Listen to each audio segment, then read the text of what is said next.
first starting to kick in.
Yeah, if you plug this into a USB port, do you have a USB-A on there?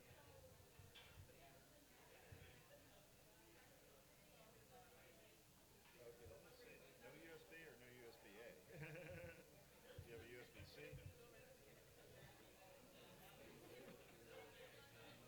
yeah. Let me see if I can find a USB-C adapter for you.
I know. It's so good. All right, we're going to ask everyone to take their seats. We're going to get started. First up, we have the Morgan State University team. Feel free to begin. Thank you. You have 10 minutes. Your judges are at tables 2 and 3. Good luck. Good morning, everybody. Thank you for having us at the AAAS showcase this evening. My name is Denalia, this is Azaz, and that's Ramina, and we're from Morgan State University. Our project is titled A Novel Tool to Increase the Safety of Micromobility Riders. Essentially, the problem that we are trying to solve is that previous studies show that Bike riders, they don't use a bike unless they are confident that they will feel safe for their entire end-to-end trip. So we want to solve this problem with our app, our mobile app, which is called Bike for All, to increase the safety of bike riders. So one of the features of our app is that it will use users' location to notify the riders when they are approaching to a high crash rate area or a neighborhood, or as we call it, hotspots. Another feature of our apps is that we are trying to build a community of cyclists.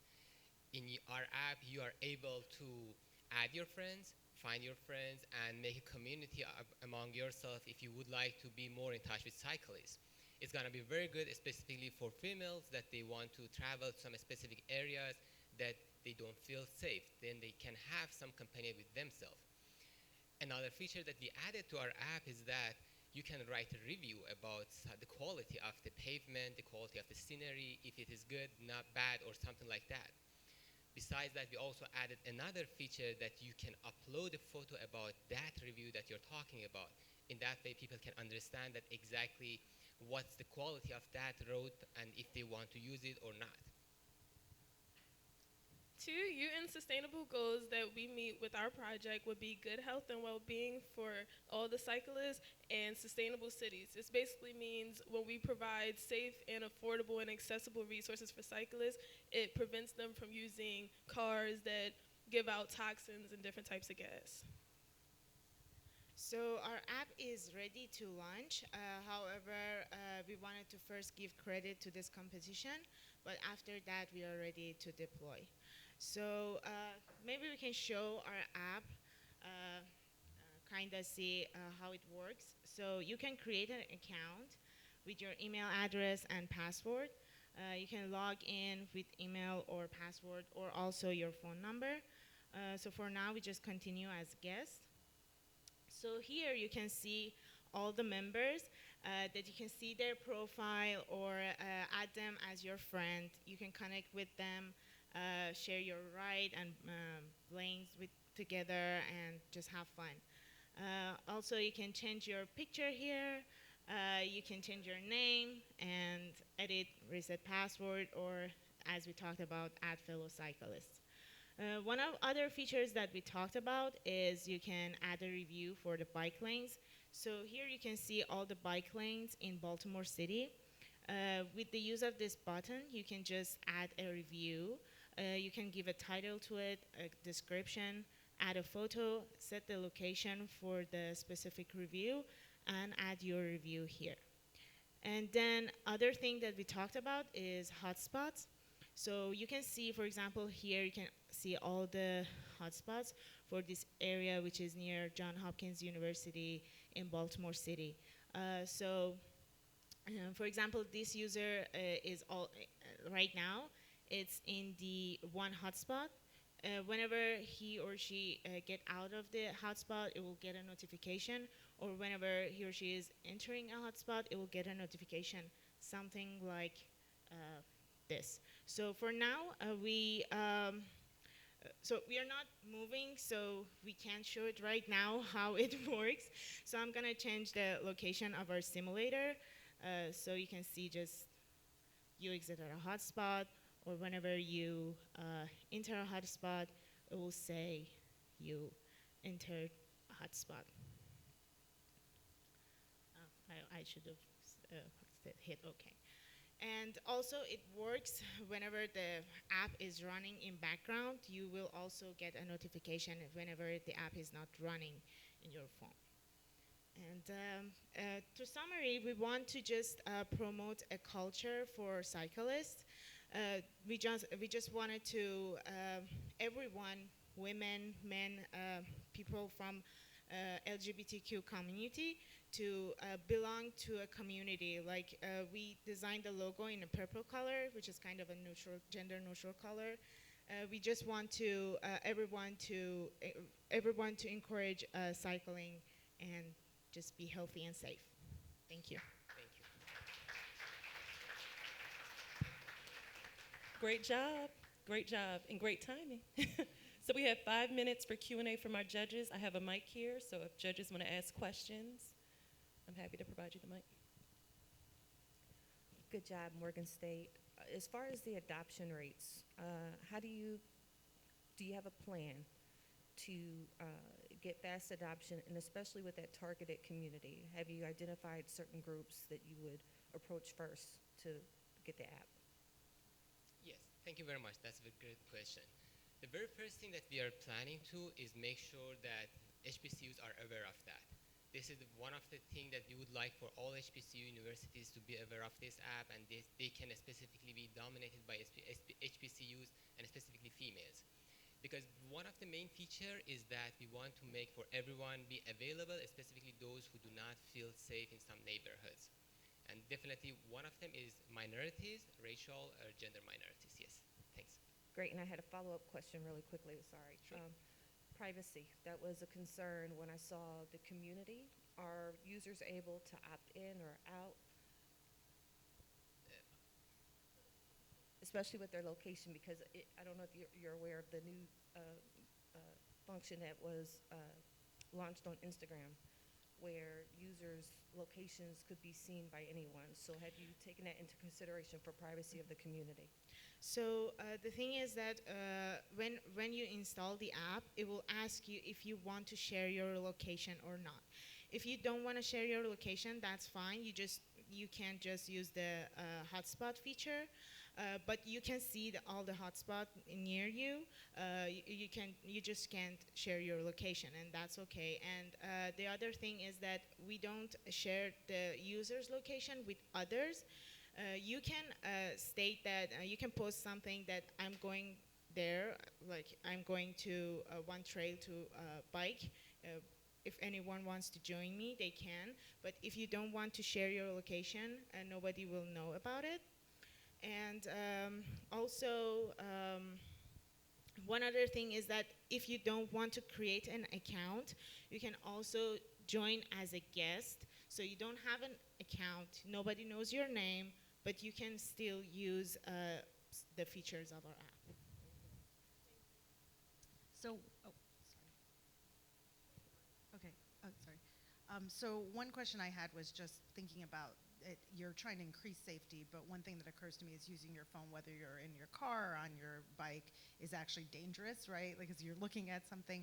So I think you answered this, but what are the notification sort of options? Are there different tones that tell you you're going into a specific spot versus coming out? Or are there other things that would allow you not to use your phone and actually, also become a danger because someone may say, I want to steal your iPhone now. So just curious about the safety features there. Thank you, that was a great question. So the thing is that you can change the sound notification in your phone setting. So it could be whatever you want it to be. It could be just a vibration. It can be silent. You can just turn it off and don't get the notification. If you are in the app, it will write something, as I show you, that it will say that you entered a hotspot. But if you lock your phone and put it in your pocket, if you put it in a setting that just a vibration, it doesn't do a sound or anything. And the sound could be anything that you want.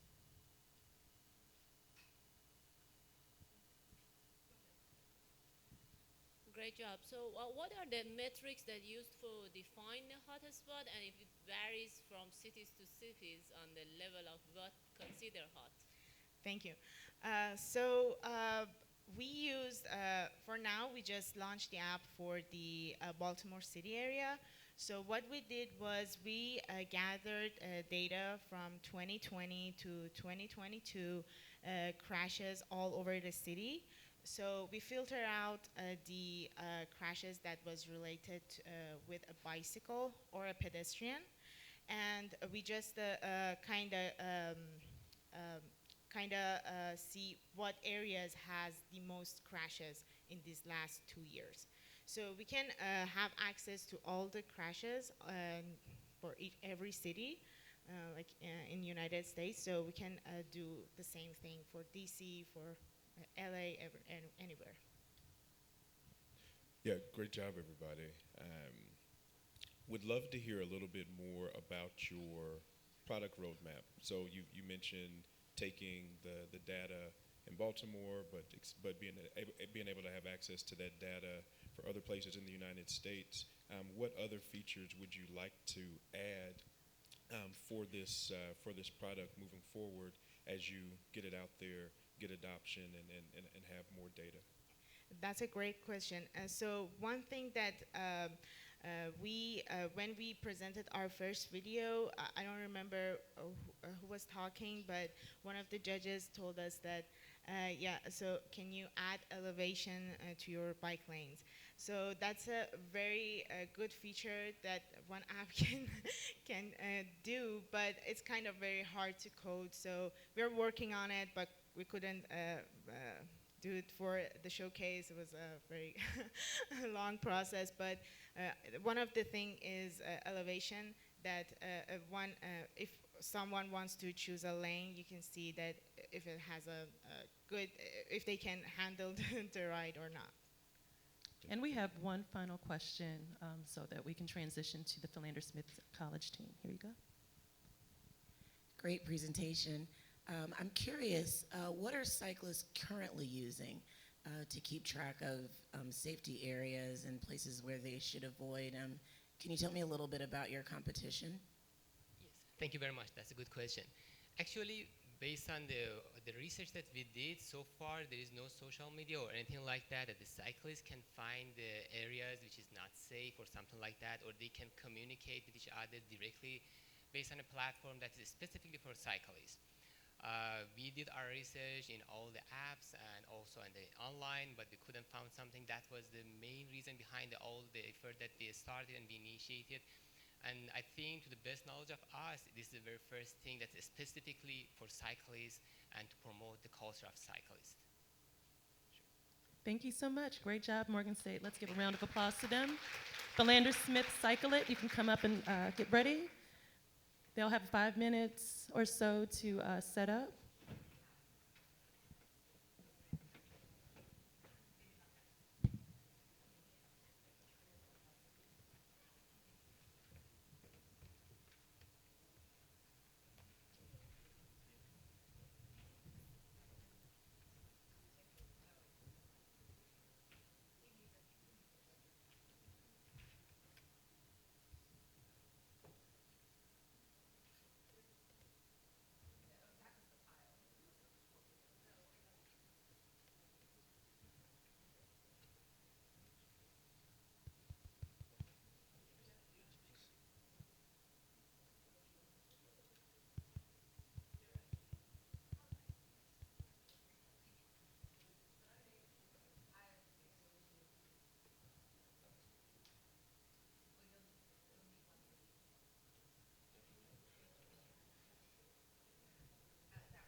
Testing, testing.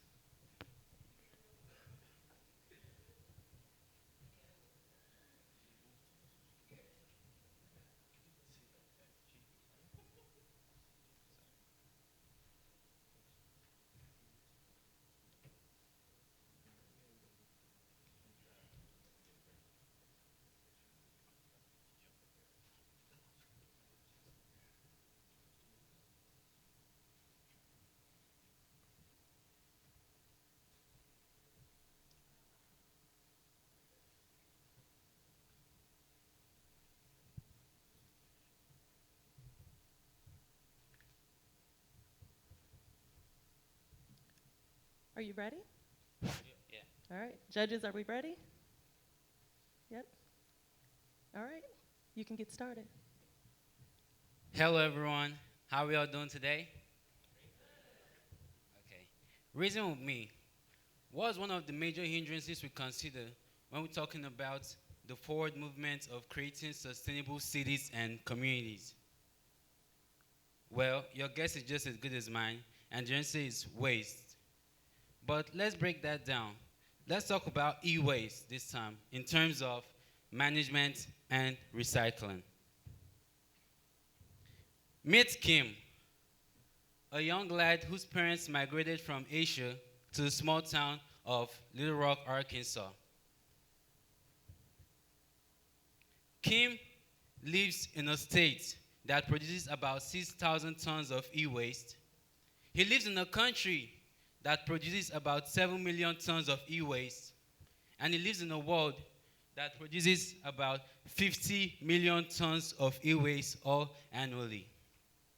Inevitably, this has had harmful side effects on Kim's health and well-being. And the sad reality of it is that that could easily be any one of us in this room today. Another sad reality is that of that 7 million tons of e-waste that is being produced annually in the United States, only 13.65%, and I repeat, just 13.65% is being successfully recycled every year in the United States.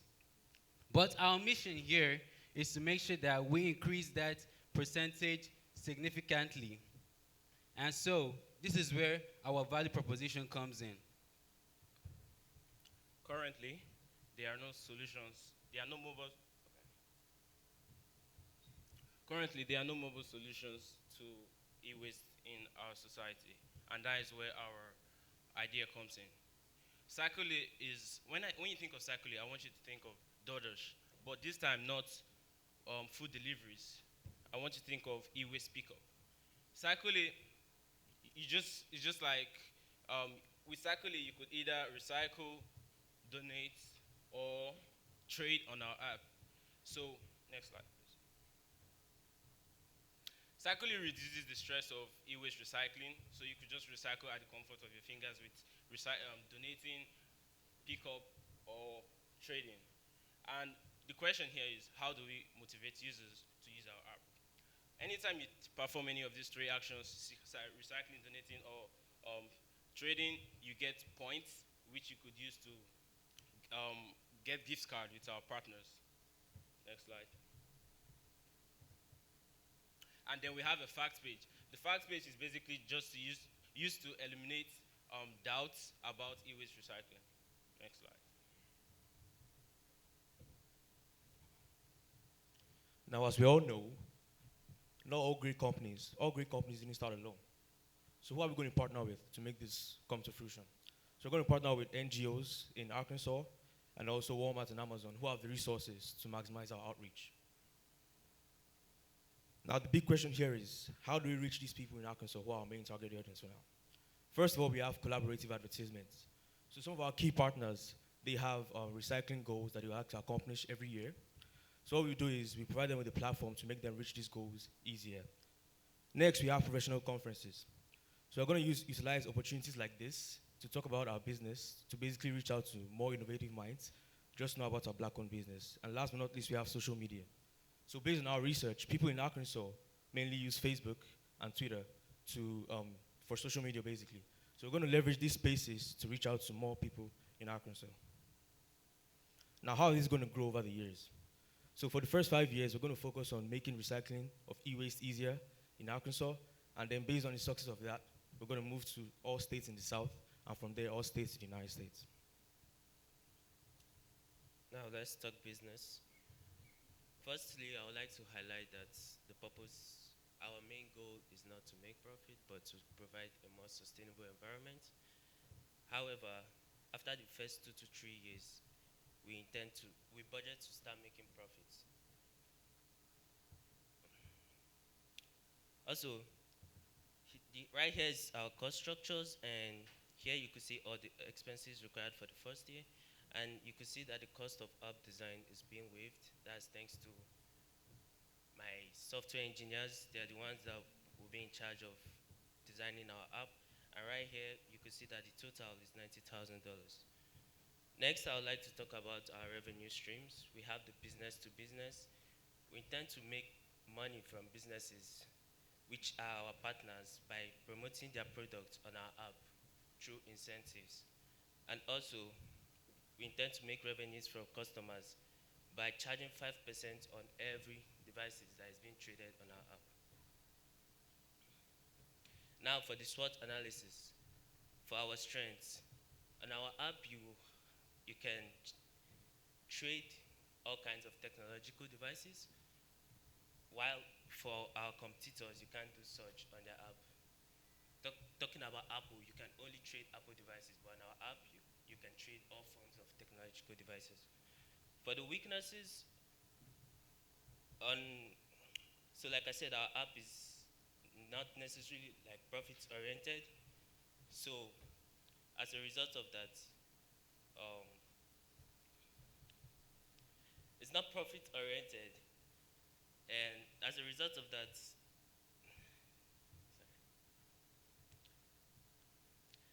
sorry, I'm just gonna skip that. For our opportunities is to create new markets across the United States.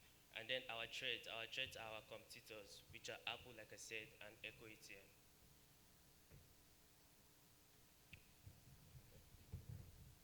In conclusion, with the successful implementation of our app, we'll be able to create a more sustainable environment for Kim and thousands of others in Arkansas. This is our super team. I bring to you my humble self, James Adeoluwa, Francis Oladebe. Shea Balogun. Augustine Israel. Cycle it. Thank you very much. Great job. Great job. Great job. We're going to send it to our judges for Q&A. Hello? Okay. Hey, great job, guys. I thought beginning the pitch with the story was a great way to connect to the audience. Would love to hear a little bit more about how you decided to pick the kinds of items that can be cycled. What kinds of items do you think you'll be receiving? Is there data on what people are using or what people are recycling in Arkansas that kind of gave you that? Would love to hear a little bit more about how you decided to focus on the items, iPhones, etc., that you'll focus on initially. Yeah. So basically, unlike our he mentioned, unlike our competitors, we don't have a specific range of products that we're going to recycle. Our aim is to recycle any product that contributes to e-waste, like any product, any technological product that increases the number of e-waste being produced annually. Our goal is to recycle those products. So what was your other question you asked? No, that was it. Okay, thank you. Yeah, we don't have a specific range.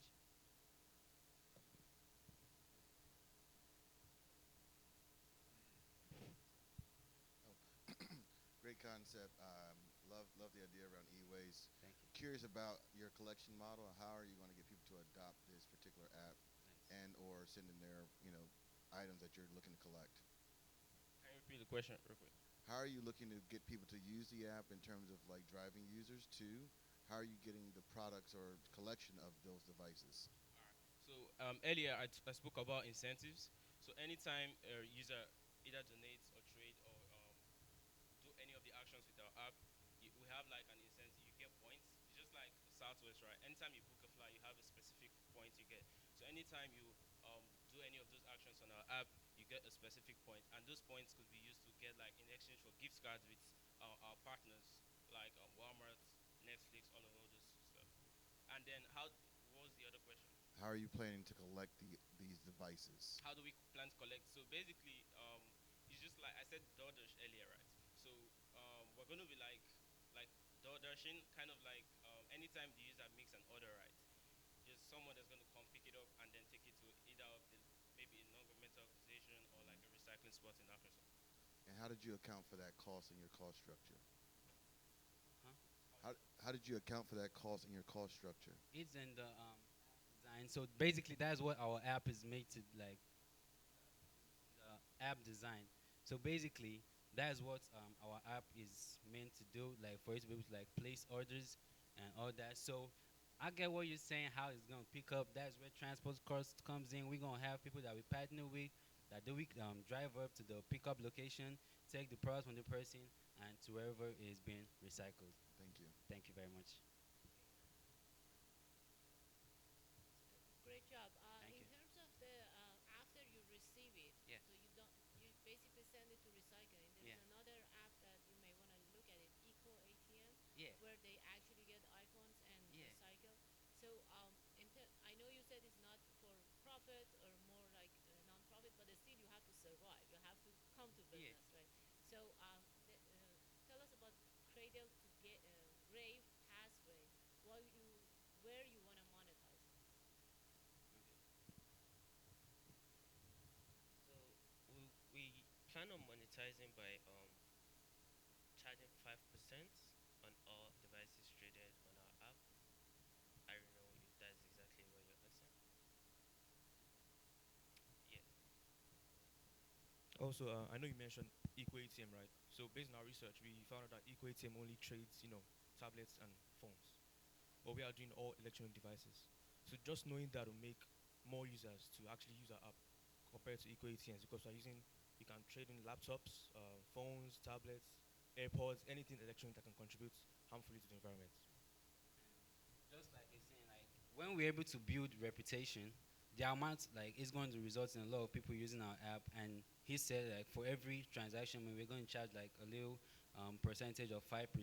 So the more people that use the app as we break even, like we said, we made it clear in our presentation that in the first 2 years, like we're not profit oriented right now. But like you said, we need to survive, right? That's where our partner, the companies we partner with, like come in. They'll help us, like they'll sustain us for these first 2 years, and when we're able to gain like our own reputation and more people start using the app, as more people start using the app, that percentage will amount for a big resource avenue for us, and we're going to like move forward and do great things. Thank you. It's okay. Thank you. Congratulations. Great job. One quick housekeeping note. If you would like to enter in and out of the showcase room, please use these open doors so that we're not opening and closing this door. We want to be respectful of the teams that are up there pitching and the judges. Lincoln University of Missouri, you're up next.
You can get started. Good morning, everyone. So to start off, we want to do a little survey in here. So I'm going to ask a question, and then if you don't mind raising your hand, that would be great. My question is, how many live in a city or came from a city? Okay. How many students live in a dorm? Okay. Good morning, everyone. We are Lincoln University of Missouri. We are here to present a concept to parents and children to learn how to grow your own food without any land, without having a big garden, basically to learn how to be more self-reliant.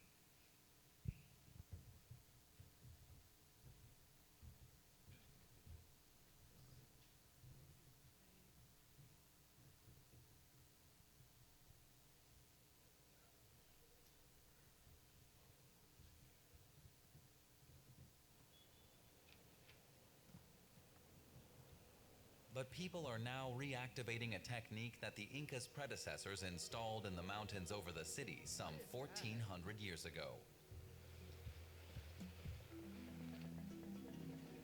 I don't know what Narrow that is. channels made from solid rock are used to divert water from the natural No. stream beds in the mountains.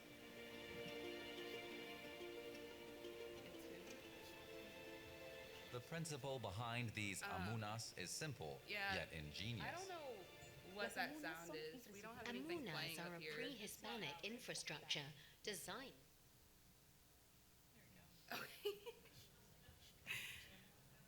Okay. Apologies.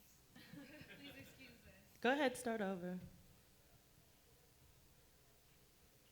I turn it up?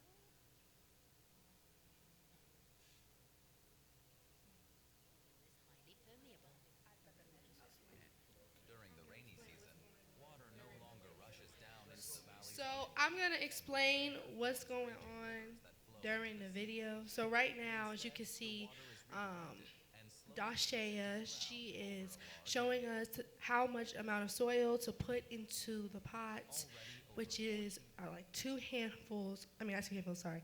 scoops of soil into the pot. And from the large ones, and now we're doing the smaller ones. As you can see right there, spreading it out. And then Levon, he's going to be showing you how to properly insert a seed, which is you put your pinky finger, not all the way in, don't shove it all the way in the soil, but about halfway through, and then you put your seed into your soil.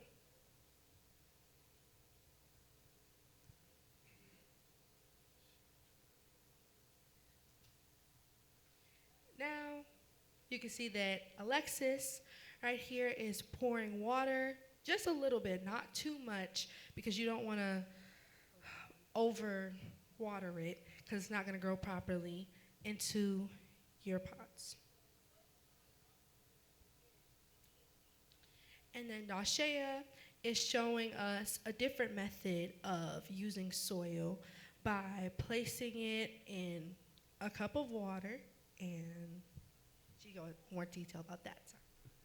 So if you don't have access to soil, there's another substitute that you can use. It's called pea-sized pellets. It's those tiny little things. You place it in water for a day, and it'll come out to be like a little column of soil for you, which will start your seed as well. So here, I'm basically explaining the factors that you need to make sure when you're growing your own plants in your home. Such things as water, time management, the type of supplies that you might need, and they're actually quite simple. So those are just some of the things that are described in this video of the important things that you should watch out for when producing your own food, and kind of just the different locations that you should consider. And something I do want to mention, if you plant different crops, you want to mark them so that way you know what's actually growing in your pots.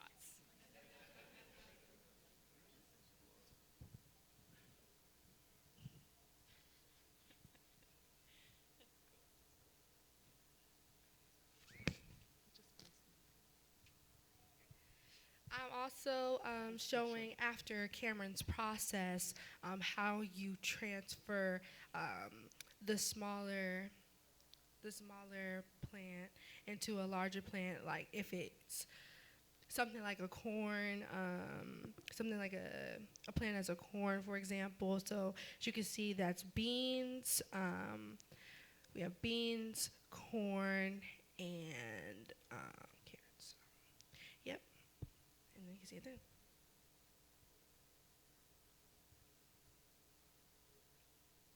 So here at the end, it just shows us our products. So our main concept that we're trying to get at here is that you do not need a lot of land in order to grow your own vegetables. Food has always been a thing that some people can afford and others people struggle with affording. So we wanted to show a cost-efficient way where you don't need a lot of expensive things. We use spoons to scoop the dirt, things like that. The little pots that we used are only $1 at the dollar store. So we wanted to show a cost-efficient way for you to grow your food and have a better source of food for your families. Alexis, did you want to say something? Yeah, I do. Yeah. So our target audience was mainly 5th grade, but just going to throw that out there, but if we do win, we wanted to go to the schools around our area and teach the kids, probably 5th grade, how to plant their own plants and grow at home. Thank you so much, Lincoln University in Missouri. Great job. Thank you. Thank you for pivoting what we talked about yesterday with failing fast and making strategic moves to pivot. Great job, everyone. Judges. Great job. So my question is just around the delivery, right? So you're going to go to 5th grade, which I think is a great time because they're willing to listen and learn. The question is, what are the methods of delivery? Is it just going to be a series of videos? And just curious about what your thoughts are on different ways to get them to listen and adopt. So we have a plan to do videos and also interact with hosting events for students to come out and grow with us. Also, it's available to students, but we're also planning to put it on our Lincoln website so it's available to the public as well. So anyone could have access to learn how to grow in an urban area when they don't have the sources of land and things like that. As someone who aspires to grow growing things and fails on a fairly regular basis, how explicit are the instructions going to be for growing and watering and sunlight and apparently singing to them? There are things that I'm missing. Well, it actually kind of just depends on the age range on how we break it down. Let's say 5th grade or 51. We're trying to make it as simple as possible. That is the whole goal, is to make it as simple as possible for not only children but adults as well. So I will say it is a learning. It comes with time, mastering. Well, also, that's another reason why we wanted to do interactive, where people come out to us. That way we can teach you the tricks to the trade and things like that, how to water it, how to not overwater it, and things like that. So that's why we wanted to host interactive classes. Thank you. Yeah.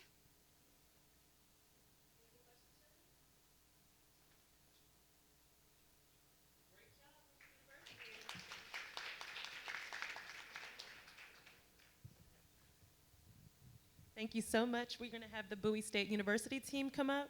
If you do have audio with your videos, there are mics up on the stage. We can have the mics, and let us know because we can assist you. We can have the mics just placed near the speaker on the laptop so that everyone can hear the video.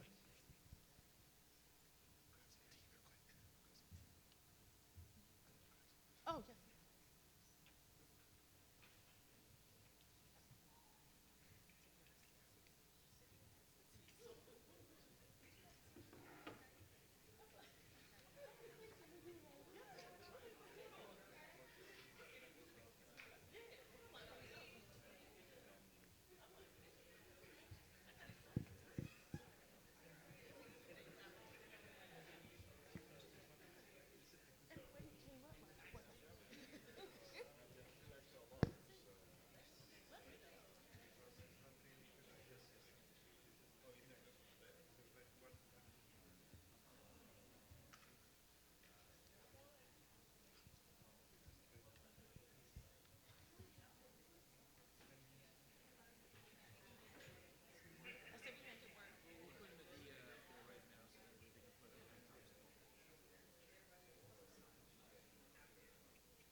Yeah, I can.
Bowie State, are we ready?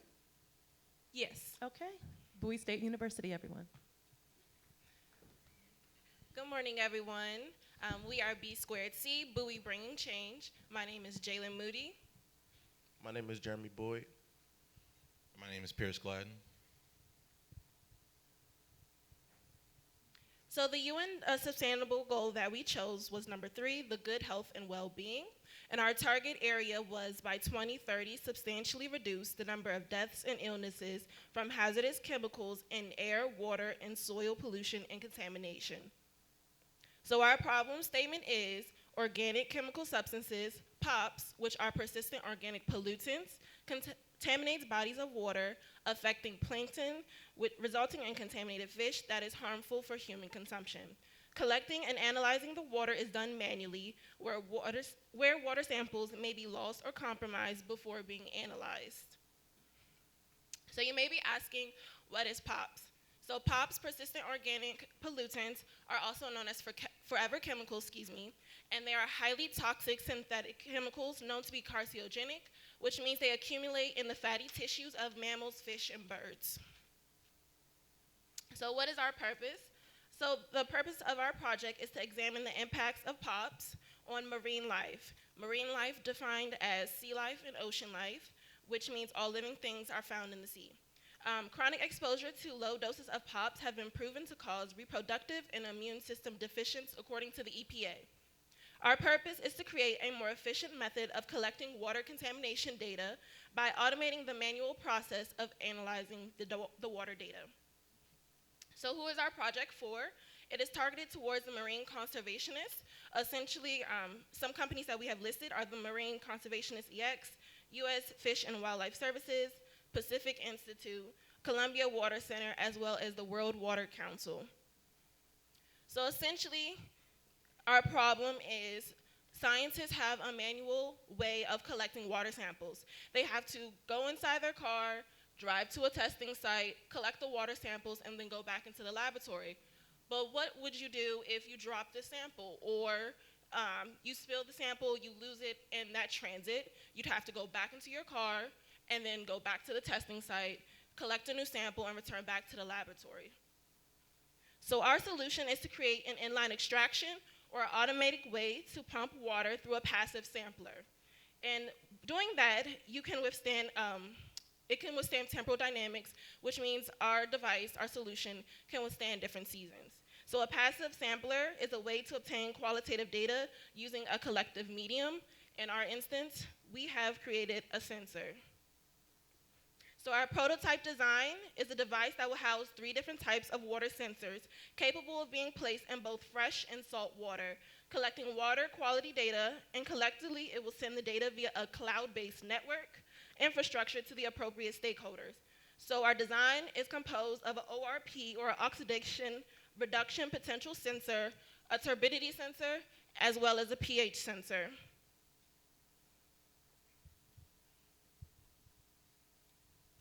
So I'm going to talk a little bit about the parts that make up this whole project, specifically the sensors.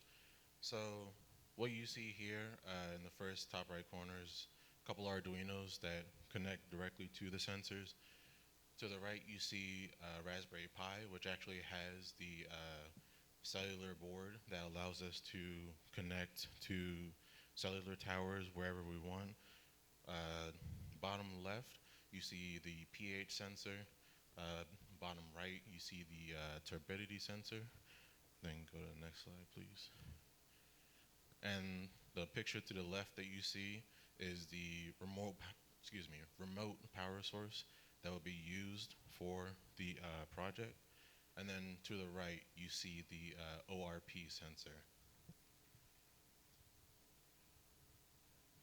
Okay, I'm just going to discuss the 3D model that we came up with. So right here on the top left, you have the top of the model. Right beside it, pretty much, it will allow for the closing of the case. Right beside that is the bottom of the 3D model. And then to the far right is pretty much a side view of it. And then the bottom left is, again, a side view of it. And can I go to the side and describe it? Okay, so right quick. So pretty much we have 3 like dividers to like divide each sensor. These right here, right there. And then we also have, pretty much the water will go into these little holes on the sides.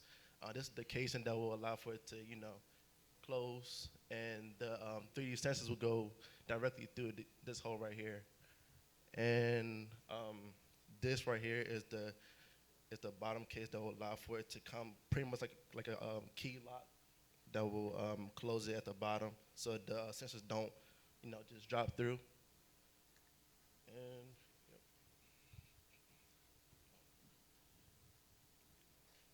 Also, just okay.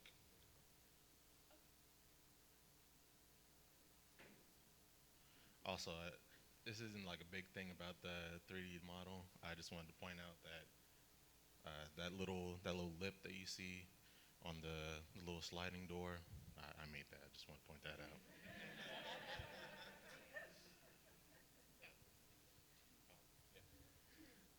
And the mic is handed back to me. Okay, so basically I'm just gonna run down the idea, the pseudocode behind the project. So basically, you have the Raspberry Pi, and there's a note card attachment connected to the Raspberry Pi. You turn that on, and then you put the water sensors in the water, and then you run a specific Python code from your Raspberry Pi.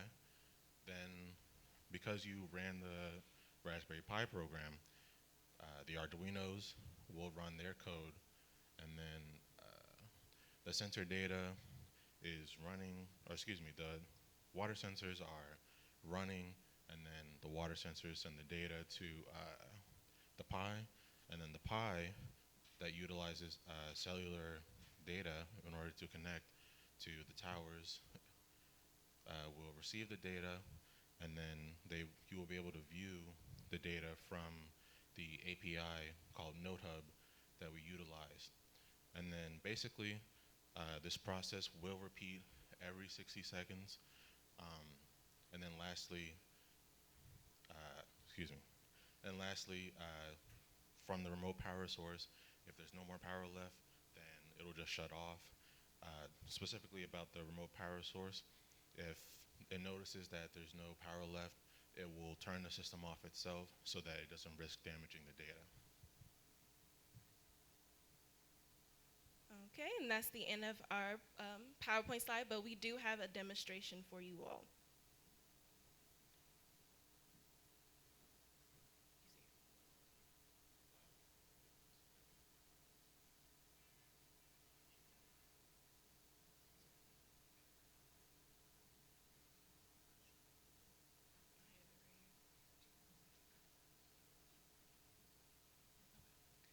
So unfortunately, our testers, Android's not working. Our app is actually only for Androids currently at the moment. So I'm just going to show you the interface within the application, the website that I'm on. So the title of our app is called Water Quality Data. And the screen right over here, let me just zoom in for you all. So the screen is first blank when you first open the app. On the first page is an About Us.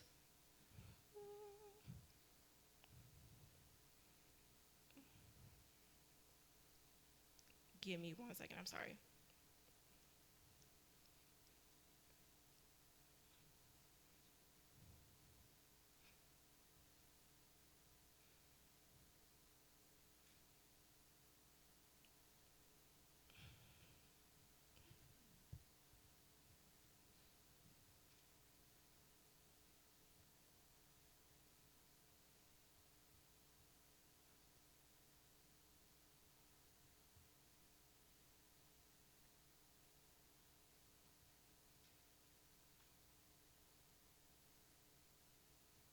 Alrighty, I'm sorry about that. So the first page is an About Us. If you scroll down, we have our team name. We're Data Tech Plus X, classified at Bowie State University. Our team name is BC Square, Bowie Bringing Change.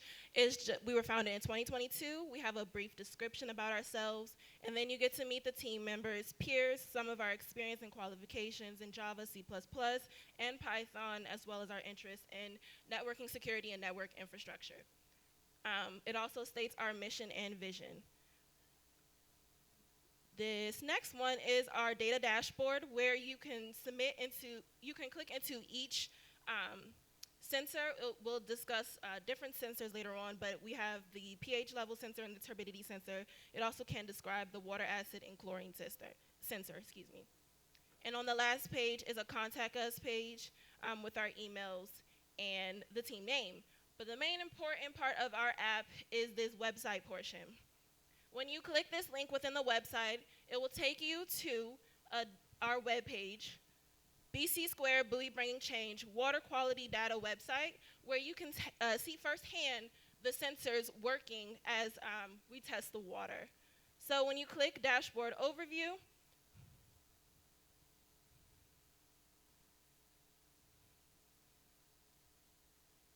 you can see the charts at the bottom of the water sensor, and we're gonna do a slight demonstration of testing this cup of water, and you'll see the lines move on the graphs. And we have to do that in about 1 minute, team, because we have time for maybe 1 or 2 judge questions. Also, I'd just like to say that this API that you use, you have to make your own account in order to use it. It's not just pick up and sign it, pick up and use kind of thing. You have to create your own account. So basically, what I'm about to do is I'm going to run the code from my Pi. So right now, it's reading the data values from the sensors. And so right now, I wish I could show the screen that I'm doing the Python program from, because it'll actively change the values as I'm doing things.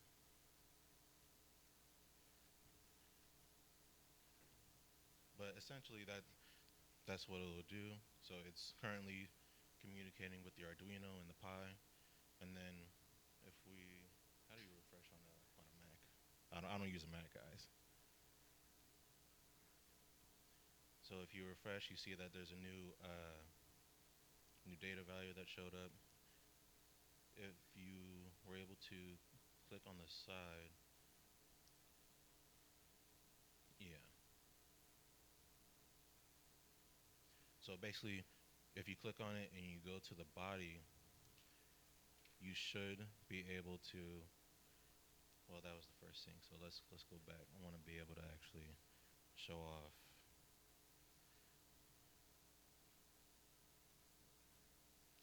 Yeah, go back one more.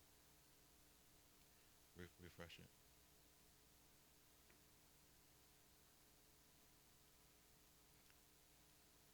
Well, we can go to this one. This one works. So basically, like I said, you go to the body, and then all the data that you would like to see, you will be able to view it here. And it doesn't, like I said, it works for any sensor that you have connected, and it'll work perfectly.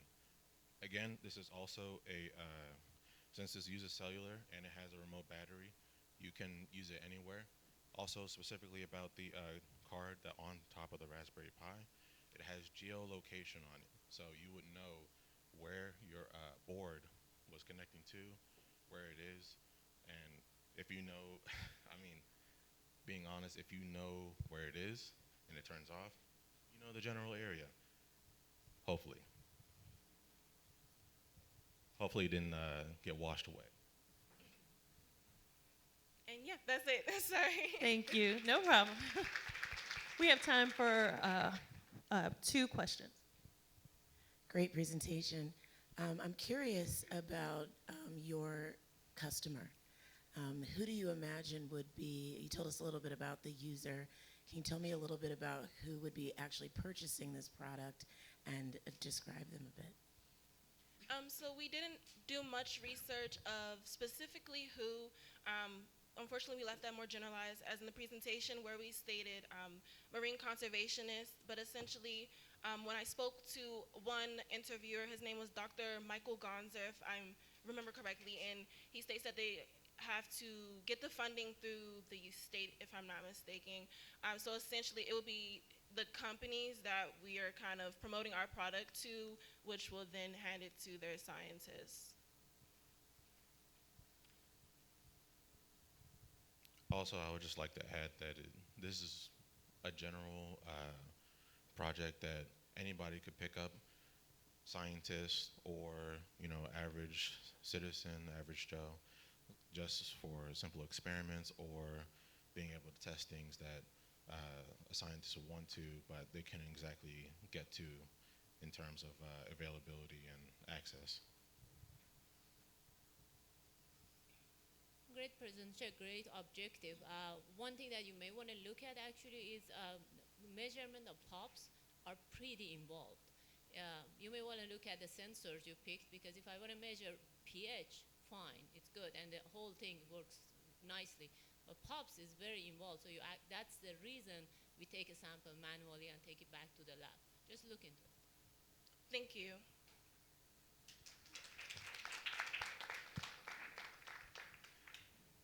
Tuskegee University is up next.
He's trying to load our picture. Oh, there we go. Good morning. Wait, can y'all hear me? No. There you go. Okay. Good morning. My name is Courtney Thomas. My name is Alice Levert. And we are from Tuskegee University. Today we'll be presenting over the Health Disparities Associates for Media Production, which targets the 2 sustainability goals, 3 good health, and 4 quality education, which will produce products which help with health disparities.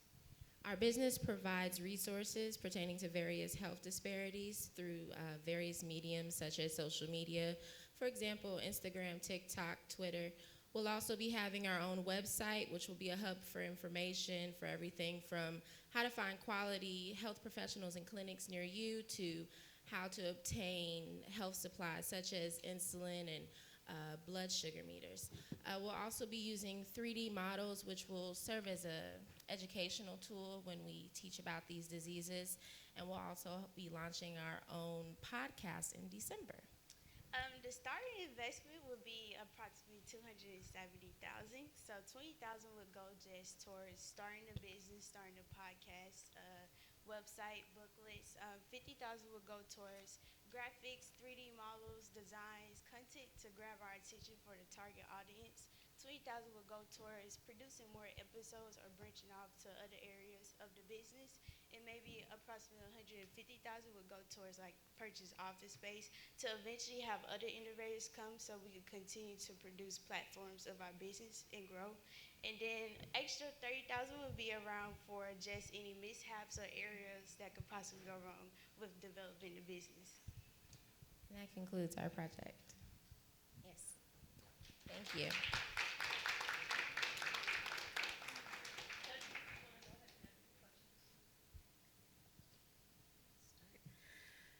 How do you plan to prioritize which health disparities or which illnesses to focus on? How will you decide that?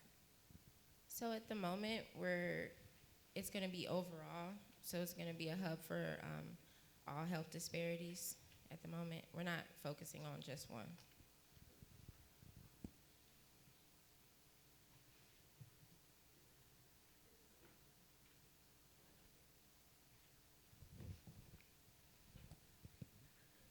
I'm curious about the startup costs. You mentioned it was something significant for the podcast. So how did you come up with those costs associated with startup? Okay. Did you benchmark or Did I do what? Did you benchmark? I'm curious how you came up with those numbers. Well, I came up with, because I know at least like a good office space, just something small, not too big, would be really around like 150,000. That would be a good starting price. And then the extra 30,000 was just left over because I know you have to prepare for like errors, which in reinvesting and starting back up. And then the other 20,000 would be to invest into like publishing the booklets. You have to have money for that, the website, and being produced on different social media platforms. And then graphics is a lot as well, designers, content, you know. Do you, sorry. Oh, hi. Good job. So my question is, as you're doing this, and I realize, you know, looking at this, obviously this is for a certain age group. Can you talk a little bit about the different like the prioritization of the different strategies based on age, based on, you know, other characteristics? Like, are there certain things, and have you tested out with any audiences? Like, have you tried this with any youth in your community or anything like that?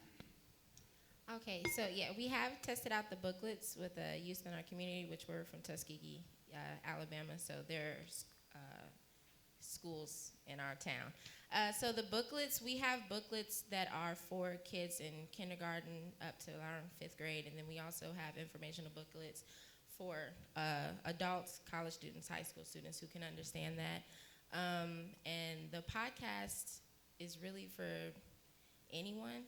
We're really hitting a wide target audience, but we do have the booklets, and I'm sure we'll have like little animations on the website for kids who want to learn about health disparities without having to read like all the information. Yes.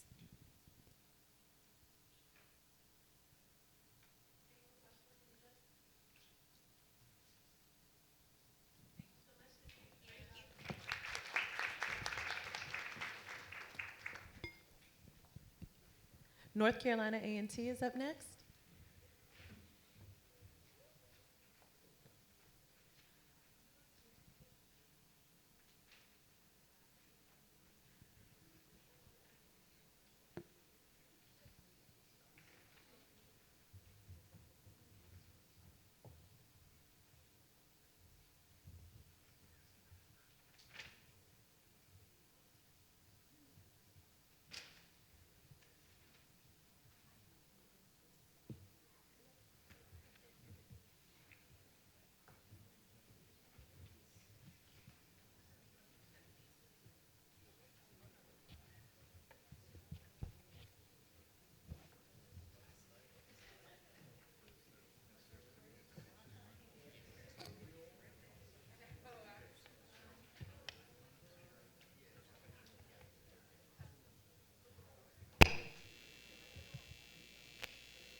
Oh, yeah, yeah, fix it.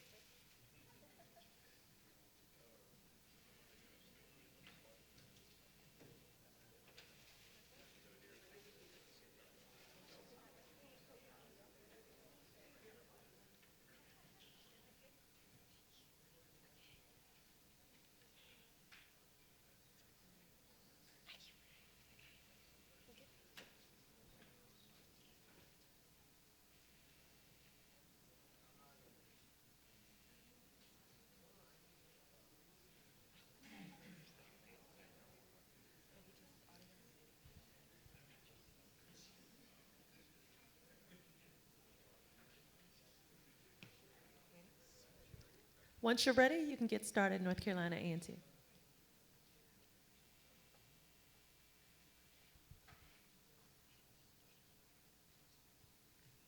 Good morning, everyone.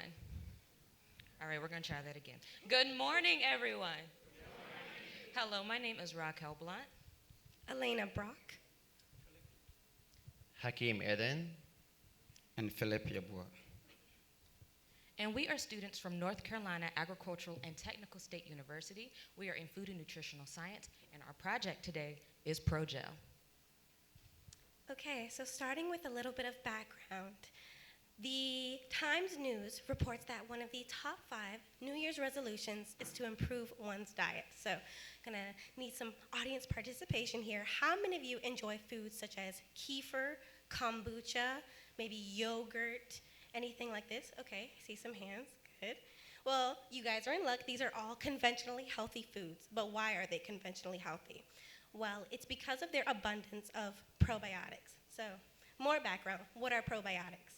Well, probiotics are the live bacteria that live in the human gut, and they affect everything from how you look and how you feel to mainly how you digest your food. So very, very important for human health. However, when food manufacturers, manufacturing things such as cream cheese or your yogurts or the aforementioned healthy foods, they run into some problems when trying to put these probiotics into these foods because they're very sensitive to things such as temperature, pH, and water activity. So our product will be focused around kind of supplementing this ability to put these products into the aforementioned healthy foods.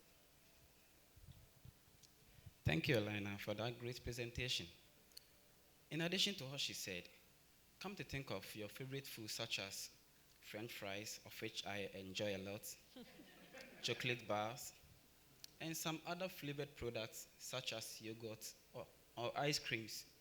All these products required fats and oils in their processing. About 90% of the foods we consume contains fat. Why? You may ask me, why do they contain fat and oil? This is because fat is responsible for the structure, the texture, the consistency, the mouthfeel, and the satiety characteristics you and I expect to get when we eat. However,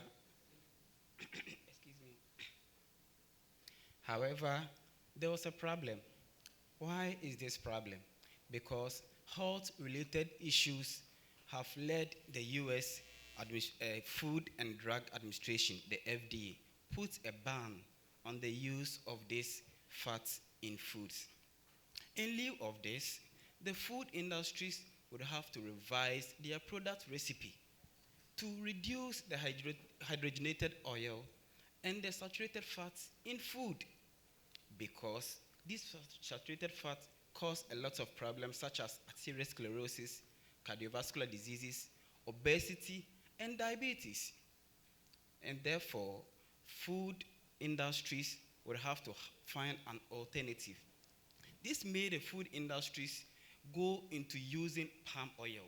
Why do they use palm oil? Because palm oil produces about 36% of oil. They contribute to about 36% of oil production.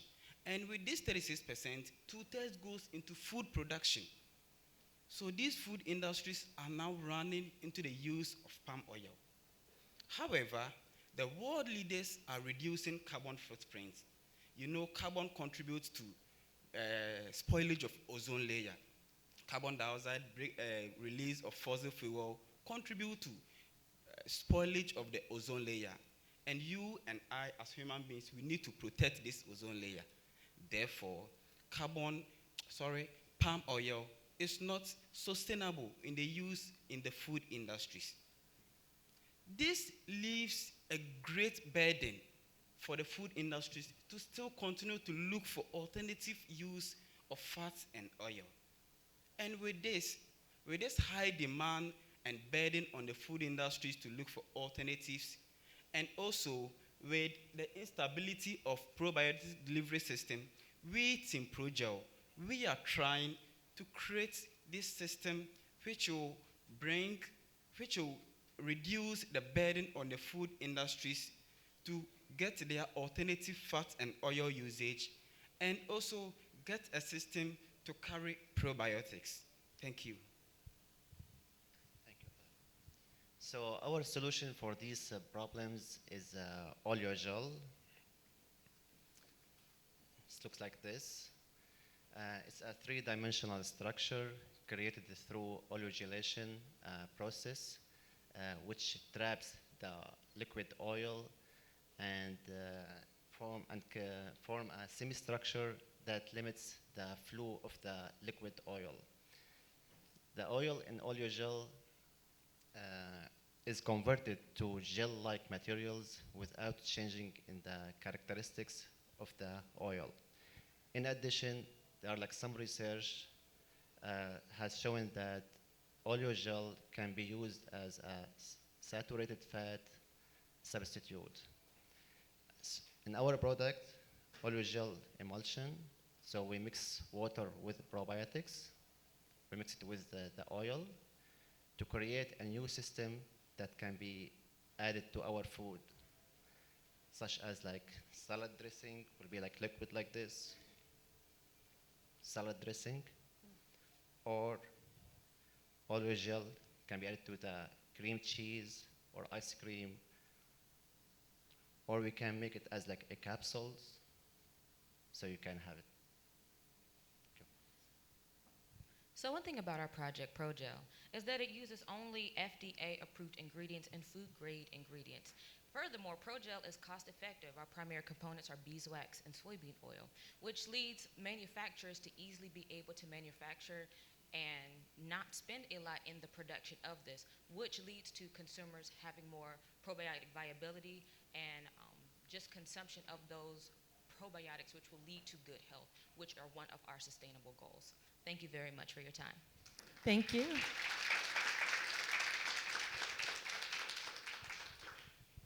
I just have a question around the stability once it goes into a food, because obviously there's still chemistry that happens further once you, and so because you had spoken to the sort of current situation of things and why probiotics are not able to be put into food, how does this improve? Have you tested it in certain foods? Are there certain foods that it works better in? Have you done any testing beyond just creating the gel? And it's fine if you haven't, but just curious. Actually, we didn't test it in the food yet. We just tested it in the oleogel. For example, let's say like we have 100 million cells like probiotics here. We test like after 1 month, we still have like almost like 10 millions. So it's like still good comparing to the our products in the shelves, the markets. So it's pretty shelf stable. Yes.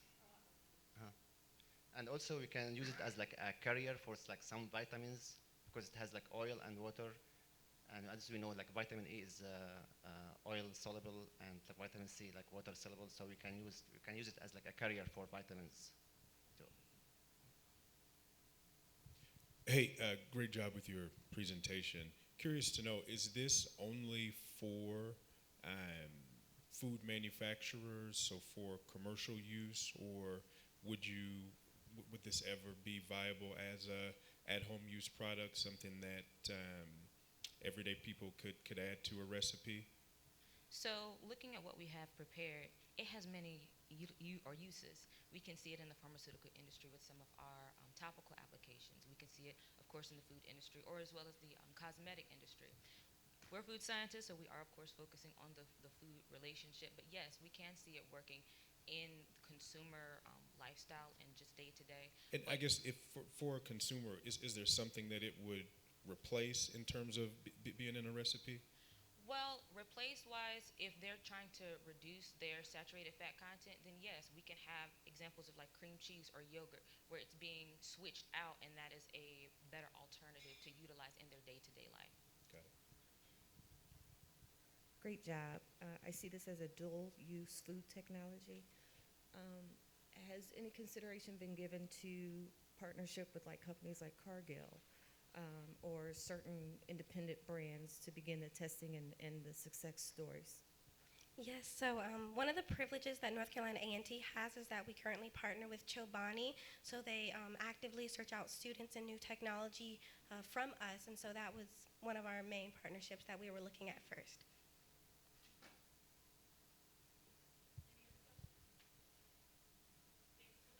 Thank you very much. Next up is Alabama A&M University.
How's everybody doing? I need energy. I need energy. How's everybody doing? Can you talk to the person right next to you and say, you're not ready for this? All right, cool. Meet Jane. Everybody say, hey, Jane. Jane is a mother of a 6-year-old who happens to like math and computers. But to the best of Jane's knowledge, there is no resource to properly cultivate her young Einstein's computer skills. And this is not just a problem that was recognized by Jane.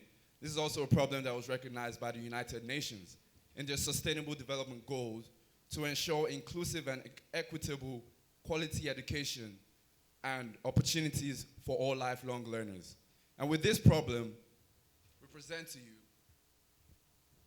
to you Slither. So Slither is an interactive learning platform aimed at teaching the 6th through 12th graders the programming language Python. Slither was created to increase the number of youth and adults who have quality. Slither was created to increase the number of youth and adults who obtain technical and vocational skills by the year 2030 to pursue entrepreneurship, obtain decent jobs, and decent employment. All right, so here's how it works. Jane simply goes onto her mom's desktop, or even her mom's phone without permission, and goes onto Slither. And she can see the various courses from data types, variables, and operators. And we really want them to really absorb the content, so we kind of lock the courses. So as soon as you're done with course 1, you go to course 2, and keep on going, keep on going, keep on going. And we have a lot in store. We really want to gamify the experience. We really want to make it interactive, but actually adding coding IDE. And we really want to go along, which my colleague is going to talk about more in depth on how we want to really get them to actually write those codes along with us, play some games along with us, and we have some cool ideas in store. I cannot wait for you guys to hear this. But first, we got to talk about money. I love money.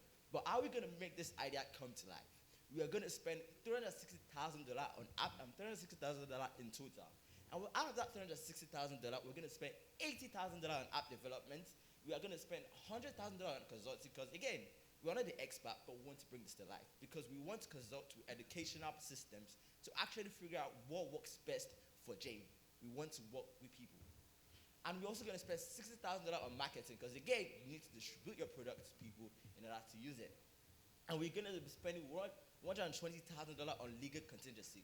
When you're doing business, you never know what happens, so you're better prepared. Now, how do we make money? Let's go. We are going to be making money from ads, and we're going to be having some, kid-friendly ads, of course, again, because our target audience are kids, so we're definitely going to be having kids-friendly ads. And we're going to be going through licensing because we are business to business in the sense that we are going to be partnering with the educational systems in those counties that do not have sort of that accessibility in order to kind of get them to our users to have the product for free without having to pay out of pocket. Because again, we are trying to improve accessibility and not be a burden to the students. And we are also going to be making money through in-app purchases. Again, like I mentioned, we really, really want to gamify the experiences, and so you can go on our app and get like coins and characterize your own character like you do on Roblox. So again, we really want to make this whole experience interactivity, and this is how we're going to make our money. And now I'm going to talk to you about the amazing things we're going to start. You guys are going to love this. So we plan to do many things with Slither. Again, it's specifically for Python, the fastest growing coding language out there. First, we want to incorporate a login system and store user data to enhance the learning experience, make it better for them, because we care about the kids, We would then also want to add a progression system that keeps progress from lesson to lesson and quiz to quiz.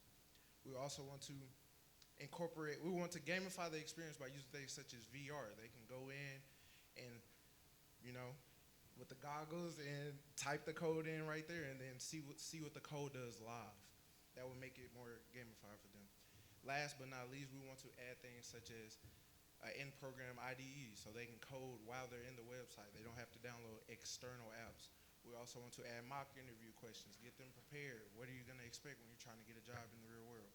Also want to have in-website projects such as how can I make tic-tac-toe? How can I play rock, paper, scissors? Things of that nature. Last but not least, we want to get them connected with other computer scientists around the world. If you have a question, you can just go in there. How do I do this? How do I do that? If you're trying to get experience, you can talk to somebody who has done it before. Again, we care about the kids. We are the teachers. Jane is a mother, a parent just like most of you, and her daughter is the future. My name is Datavian Walker. I'm a sophomore computer science major at the illustrious Alabama A&M University. I'm DeQuan Daniel. I'm a sophomore computer science major at the illustrious Alabama A&M University. And my name is Olashibumi Olakpo, junior computer science at the ever illustrious Alabama A&M University. And my name is Kamsi Ochukwurenze, a junior computer science major from the HBCU that's been alive since 1875, Alabama A&M University. And we are Team Alabama A&M University. Thank you.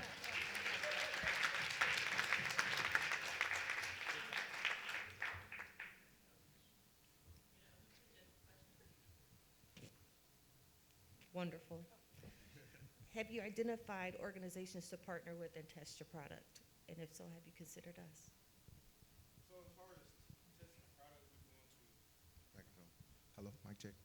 As far as testing a product, we want to give it to the students firsthand. We want to, because, you know, kids are brutally honest. They're going to tell you, hey, this sucks. This don't work. You need to fix this. So we're going to firsthand put it in schools and pick students that care about technology and want to further their education doing it. And also speaking on that, this app right now is more of the test to market. As he mentioned, with the future projections, we plan on going into the VR space. So when we reach that part, we plan on partnering with like Roblox or Horizon to help implement that. Mic check, mic check. Okay, so I was just making sure the mic working. I also want to add that we've also had some input from a software engineer at Google, so some of the stuff that we actually incorporated, we've had like some big tech, well, people that work at big tech companies, we've already kind of had their input, so that has been a thought that we have had. Okay, quick question. Have you considered, like, who are your competitors, and how do you plan to differentiate? So our main competitors would be Khan Academy, Codecademy, and those are the main ones, but they're all just straight up typing in. They're just for every other person. There's no interaction, there's no immersive learning in it. That's where our VR piece comes in. That's where it's the most essential part. Okay, and you alluded to ads in your revenue stream. This is not more of a question, but have you considered the legal ramifications of ads as it relates to under 18-year-olds? So our ads would be, we haven't specifically looked at the legal ramification. That's why we had the budget part for the legal part. We were prepared for that. Yeah, that's about it, yeah. Yeah, so we were prepared for that, but the ads are definitely teenage friendly. We're not going to be putting some crazy thing, yeah. You might want to up that cost to about $1 million.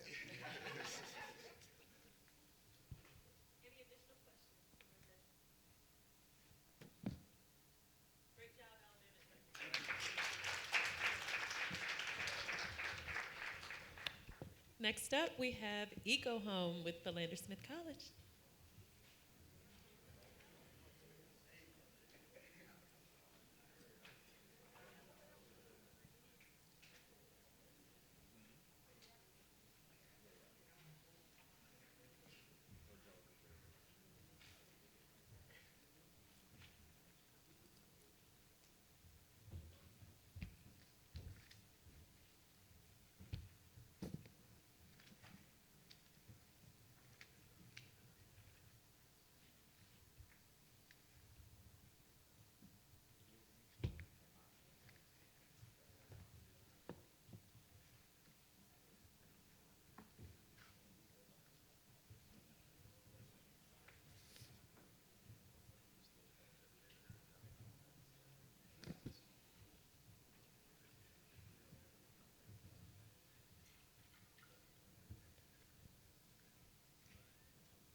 Yeah, no.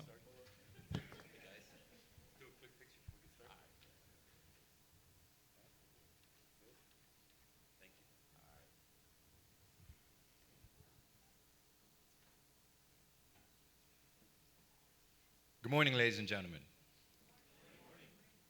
Take a look at this picture and close your eyes. What do you think of when you see a set of falling dominoes? Do you think of a friendly game of dominoes you used to play as a kid? Or do you see these dominoes as a representation of a small problem, a small oversight leading to something bigger? Now take a look at this image. What do you think this hand represents? To me, this hand represents a level of intervention that prevents that earlier problem from leading to a future issue. Ladies and gentlemen, if you haven't been able to guess what problem I've been alluding to, allow me to share with you the 11th Sustainable Developmental Goal according to the United Nations.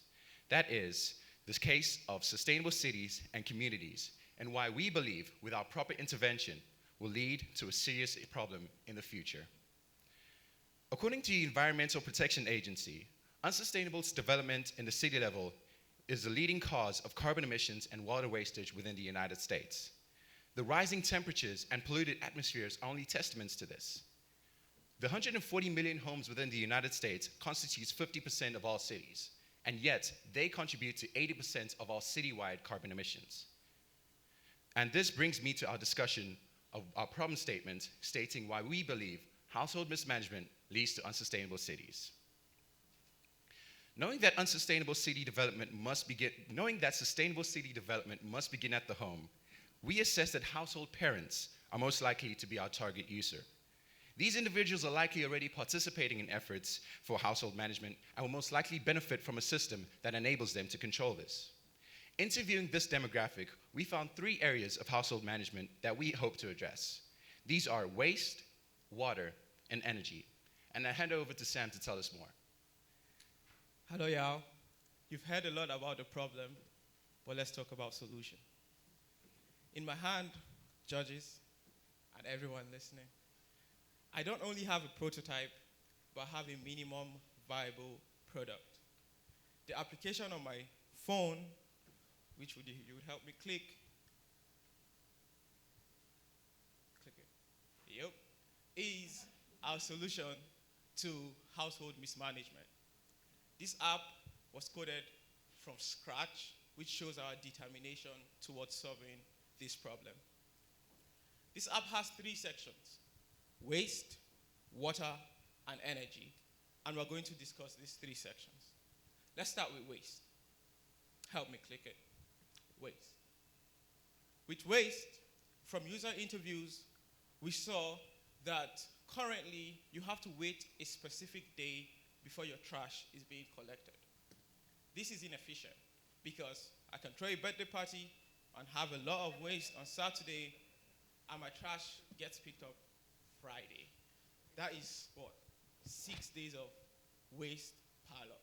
With our app, you're able to request pickup instantaneously, and your waste companies will be able to come to your doorstep almost immediately. We can also see the levels of our trash cans, which are regular trash cans, your recycled trash cans, or your compost trash cans. Next, let's talk about water. Help me. Yep. With water, you're able to see various volumes of water consumed in various parts of your homes. But what is most important, according to the EPA, 90% of water supplied to homes are wasted. And 10% of this 90% is due to waiting for hot water to get heated up before you use it. With our system, through sensors, you're able to increase the temperature of different faucets and then turn up the tap, making you get instantaneous hot water immediately you need it. Next, energy. I like your dress, so would you help me? With energy, similar to water, you're able to see various amounts of energy consumed weekly and over time. Now, have you ever felt so lazy that the light switch is there, but you don't want to turn that off? Yes. From here, using my system, I could turn that off using light sensors. This emphasizes our need to bring sustainability to the hands of our users, which are household owners and parents. Next. A major concern when implementing this and conducting user research on Twitter and Reddit was privacy and security. Oh, I don't want the government to take over my home. Oh, I don't want Google to take over my home. We want to emphasize, first, no ads. Second, we're not selling data.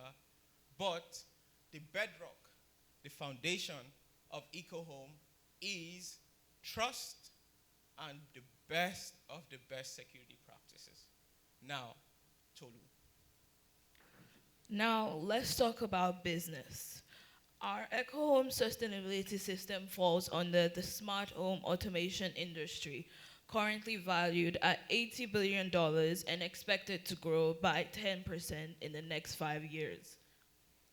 As we can see from the previous slide, this is a very profitable industry, which leads me to talk about EcoHome as a business, starting with our business model. A key component of our business model is our value proposition. What value do we plan to bring to consumers and customers? The value proposition of EcoHome is that we offer an efficient household management system that allows users to manage their carbon footprint. Some key metrics towards our system success includes at least 1,000 downloads by the end of year 1 and an adoption throughout the major suburbs of Little Rock, which is where we're from. Our cost structure, as you guys can see, in other words, our expected expenses includes cloud app hosting, hardware purchasing, and marketing. Our revenue streams include user subscription, installation, partnerships, and sales. These figures will cause us to break even between the next 2 years. Some of the companies that we will be partnering with include Amazon, Savant, Wink, and HB Enterprise. And so, ladies and gentlemen, the team that will bring this system of household management to you is standing right on stage. Our super team consists of myself, Jason Muka, Tolu Oyeleke, and Sam Davis Omekaro. Together, we hope to bring sustainable development and sustainable practices to you, the household owner, because we believe that sustainable homes today means better cities tomorrow. Thank you. Good job, good job.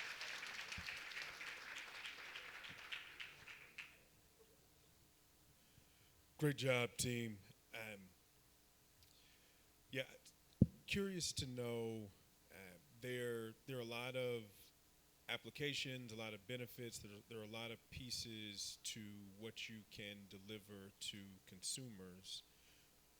What would the onboarding process be like for a household if they, download the app, pay the subscription? What other things do they need to do to fully realize the potential of the service that you're offering? Okay, so can you hear me? All right. In terms of onboarding, right?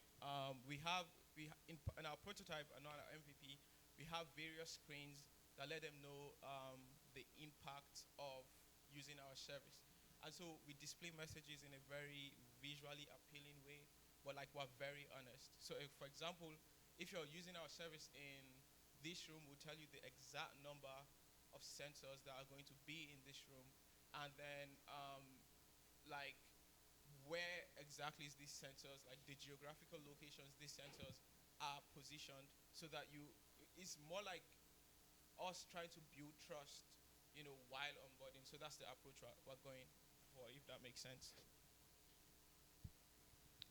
I'm curious, you shared something about sensors, so I'm curious about the cost of total deployment inside the home. So is it fixed costs or is it variable? All right, thank you.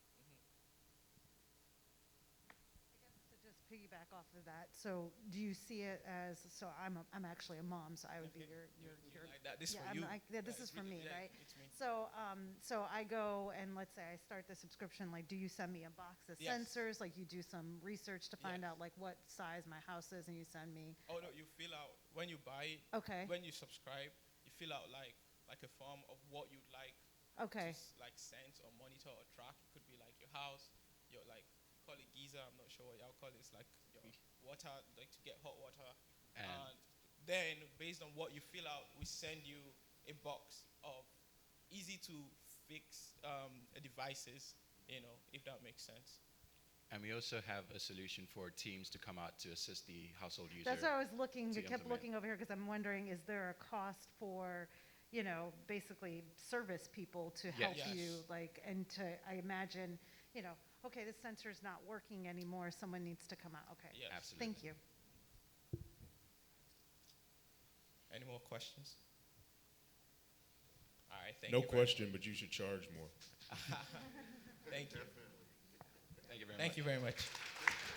Thank you very much, Philander Smith College. You go home. We have our second Morgan State University team.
Once you're ready.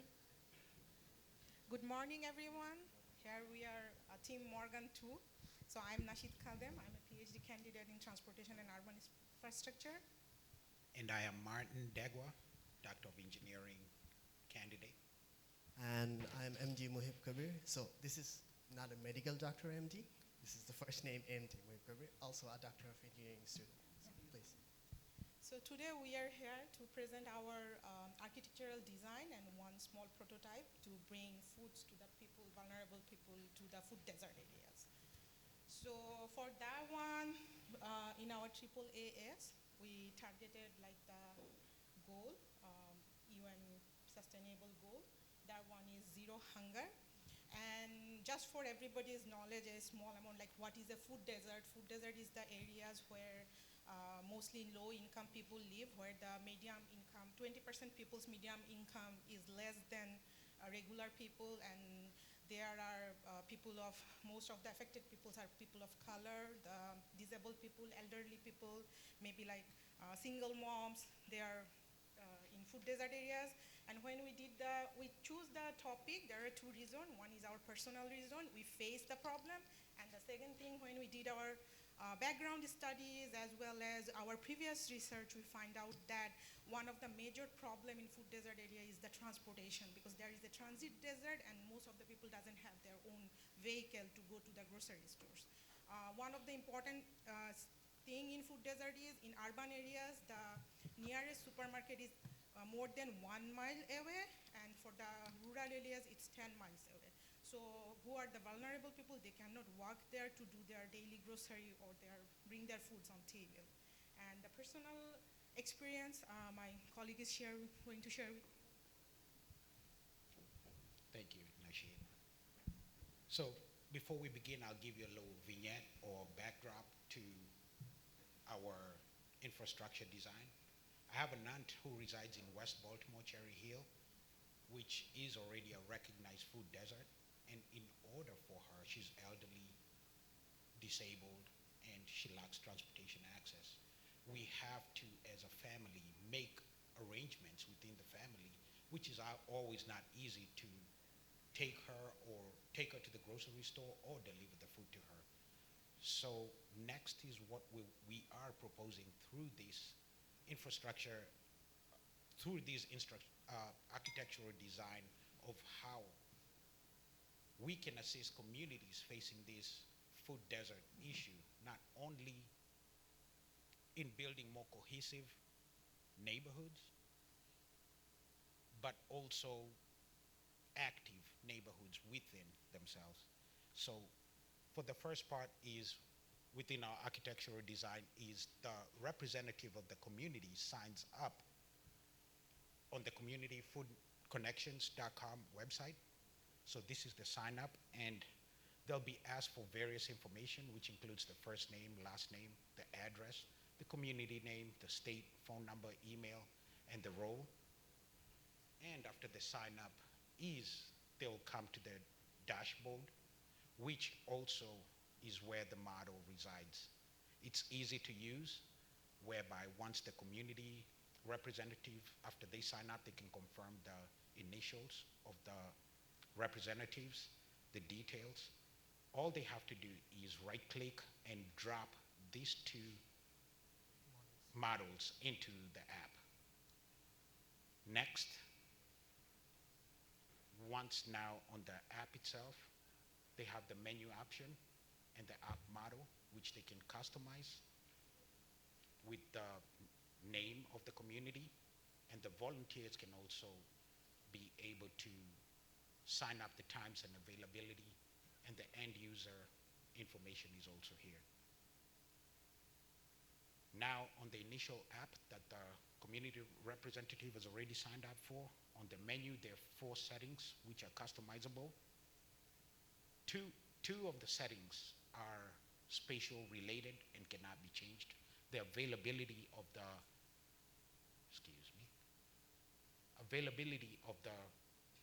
stores close by or near, spatial proximity of the stores near the neighborhood, and also the distance to them.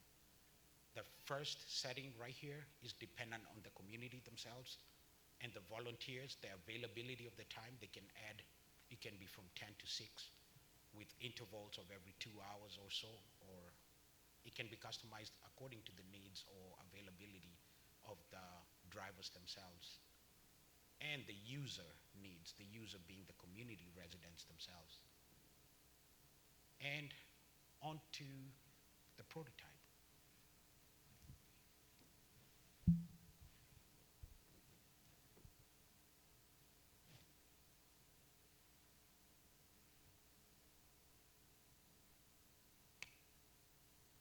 So thank you very much. So this is the prototype. Basically, we have 2 different copies, as you can, Martin was mentioning. One is the volunteer driver part, one is the user part.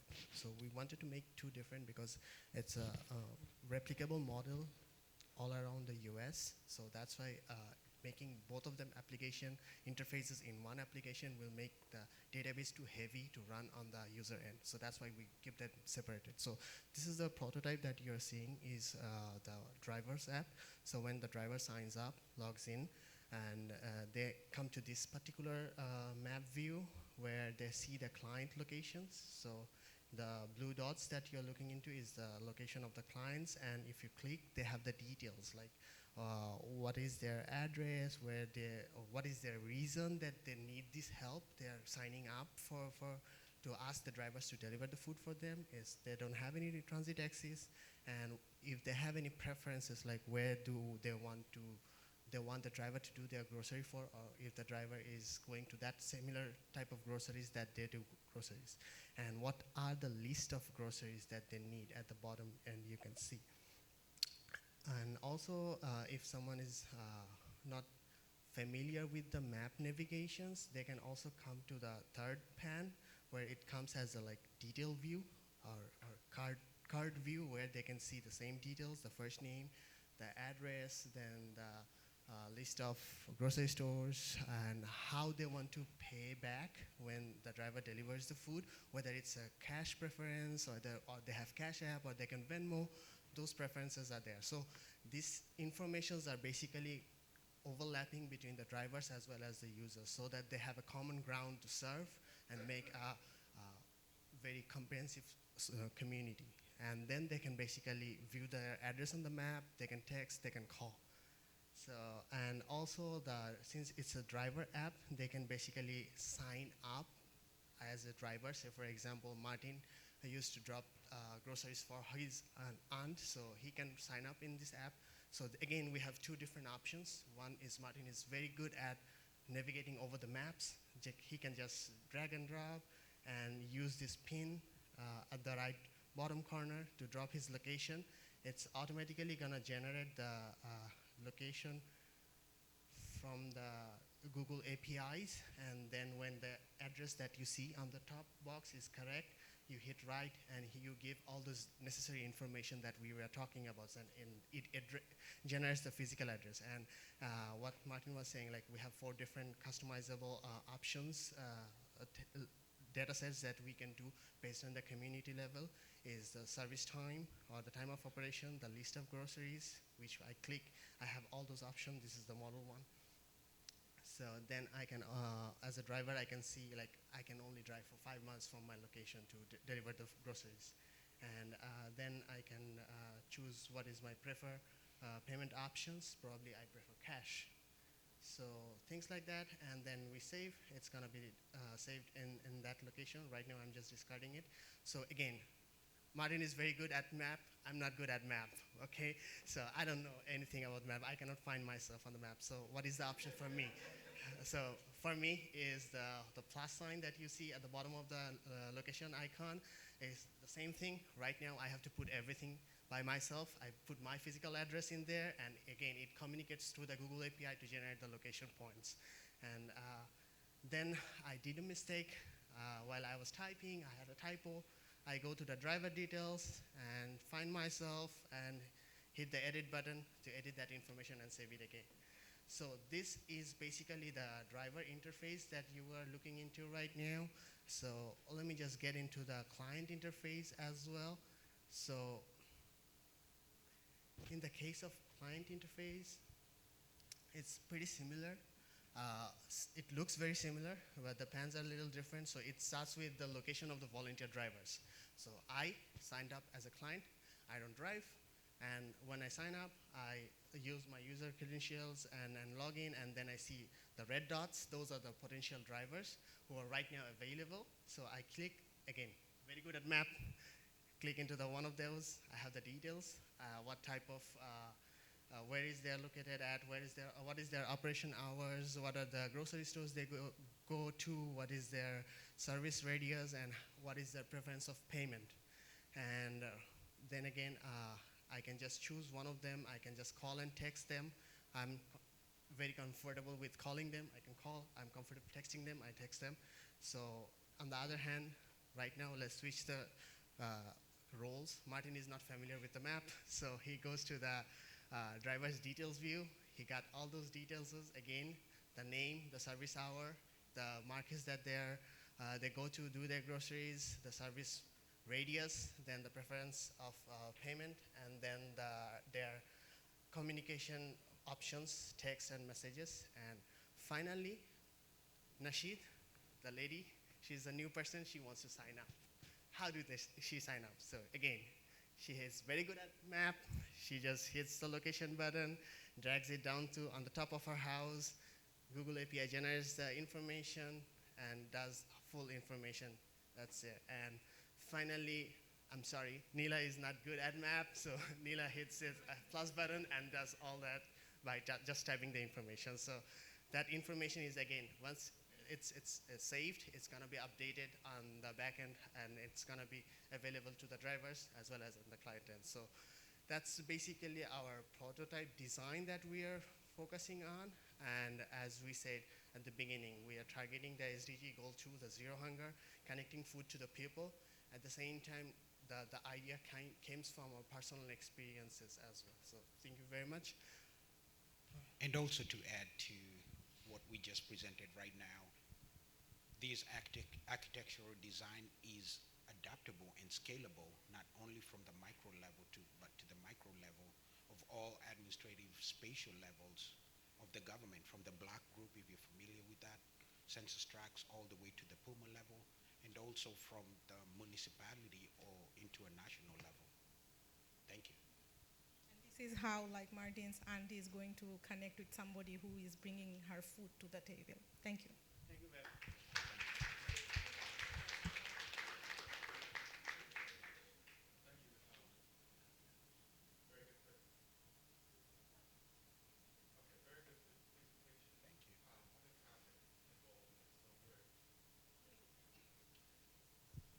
our Morgan was actually once in a food desert. Okay, thank you.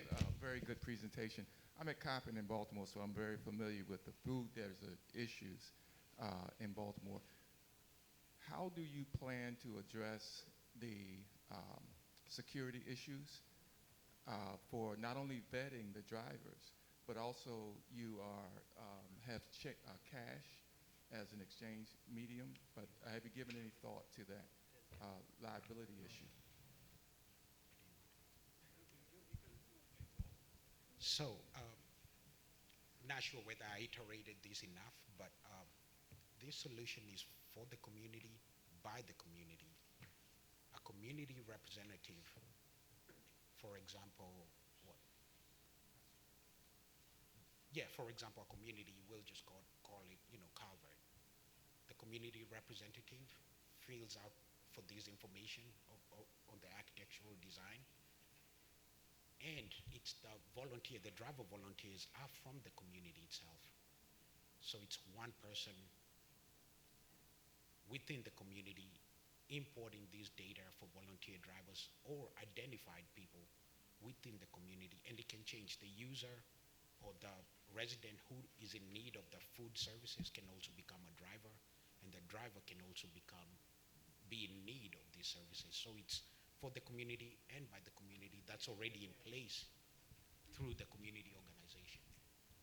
Do you have a way to incentivize the drivers to participate? In other words, what would keep those drivers volunteering when they could possibly work for Instacart, for example? And that's one of the advantages of this architectural design itself. It's for community cohesiveness. As we came together during COVID or any other pandemic that's happened in the past, it will probably bring cohesiveness between the members of the community, not only knowing each other, but also helping each other. And this can translate to the children, of course. And as they move from the community or reside within the community, they can continue the tradition. So not only is this architectural design important for the neighborhood itself while solving the Millennium Development Goals, morally also. I can add one thing here, as he said, it's for the community. So Instacart, what happened, we have to pay. But in the people in food deserts, the vulnerable people, they don't have that, most of them cannot afford that money. That's why we bring this idea community. And the second thing, we want this idea to adopt by the state level or federal level. We talk with those peoples, they can adopt it in their different projects. So those they can add there. So the drivers are actually, that's why we're calling volunteer. So who wants to do volunteer works for the community, they are going to be signed up here. In addition to the data security question that you asked, sir, so as you remember at the beginning when Martin was saying the model is in the dashboard, you have to make a copy of that model and you rename or make it customizable to serve your community. So that also includes the connection of the database. So the database ownership remains to the community. It's not coming to the central database or central dashboard. The dashboard gives you a platform or a model of the application. You take it, you connect the database. It could be a Google Sheet. It could be a Microsoft Access database that you want to connect, or any other. You have very good tech person in that community who can work with AWS or something like that. They can connect it. So that's how we ensure that security. And also, in addition to what Martin said, it's from the community, within that community. Good presentation. One thing I want to mention, there are a lot of food delivery apps that you're probably aware of. I mean, you have Uber Eats, DoorDash, Grubhub. So have you looked at how their practices? I know you're talking about community-based, and even in the small community, there could be still safety issues. I know you're going for the goodwill and everybody is, on the good side, but that still could be a concern. So you may actually check all those other existing ones, because if government want to adopt your app, why don't they just work with one of those existing ones and say, okay, we cover your cost, do it for free for this neighborhood? You see what I mean? So first I start. So like Uber Eat or Group Hub, they're like anybody can sign in as a driver. But in our app, the people from the community have to sign in. And as he said, like there will be a community member who is adopting it first, who has like all that information. So I'm from Towson as an example. So he knows the people of Towson and who can, like the people who are from Towson and who are like signing up there. Also the receiver, she is from there. So that's a like small amount of people that he knows about them.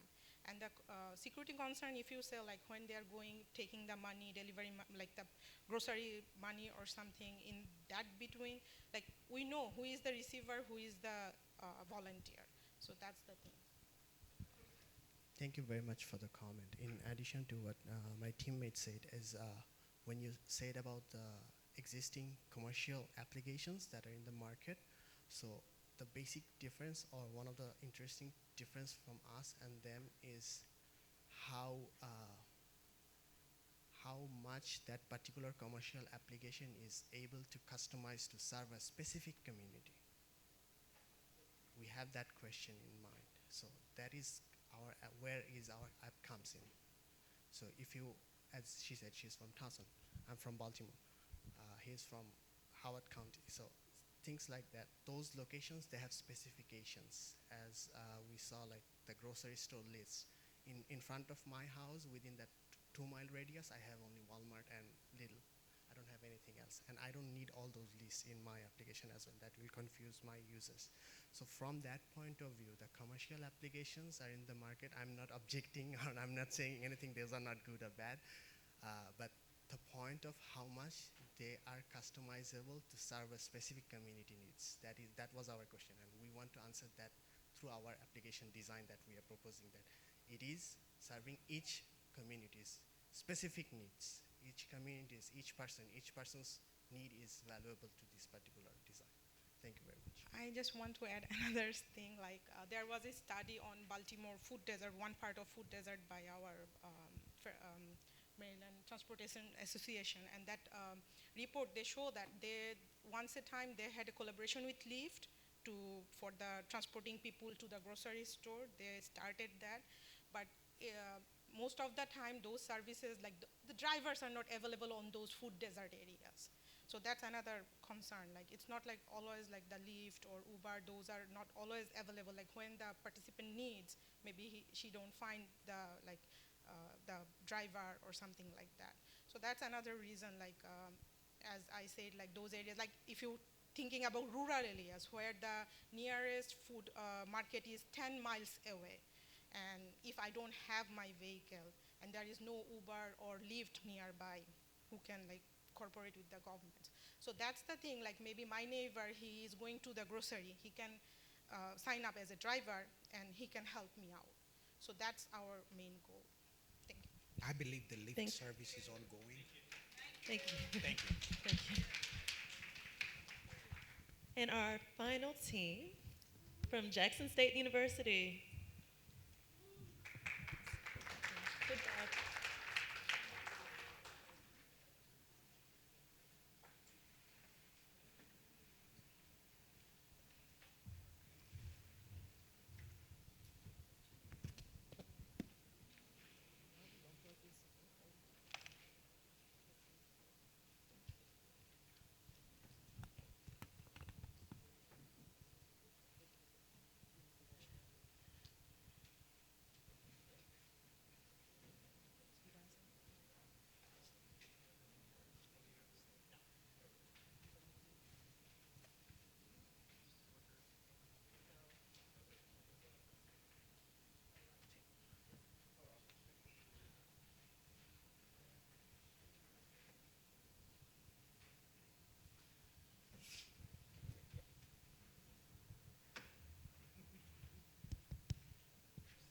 Testing.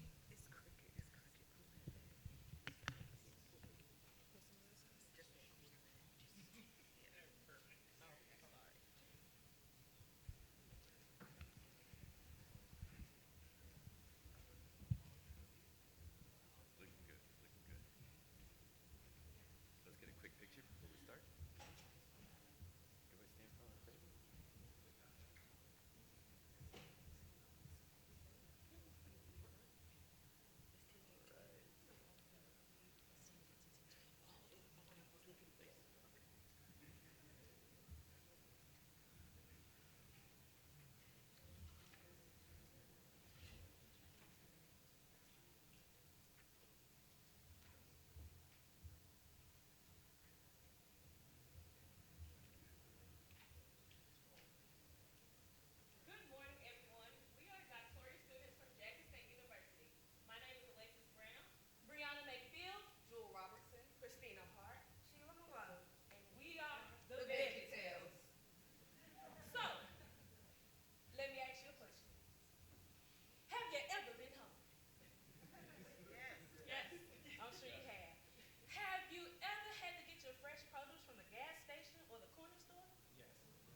If you answered yes, sorry.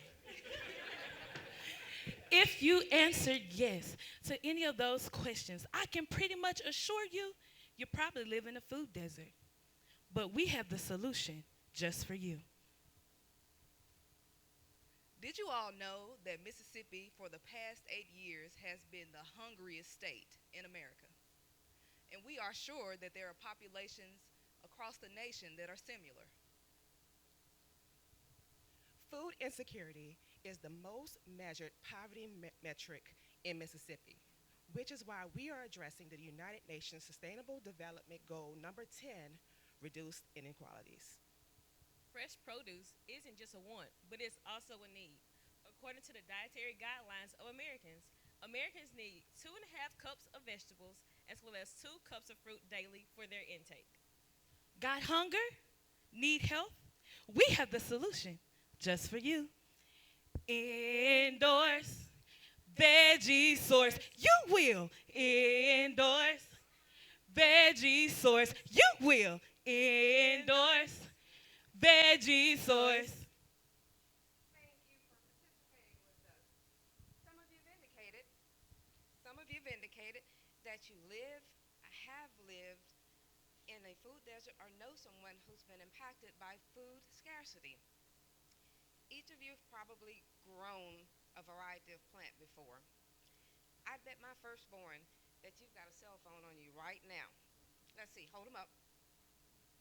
Thank you. So at each one of these tables, you are now a micro co-op. You can grow a product. You can market your product. You can sell your products together. Congratulations. Now, I want each of you to scan either one of these QR codes and explore the Veggie Source application along with me.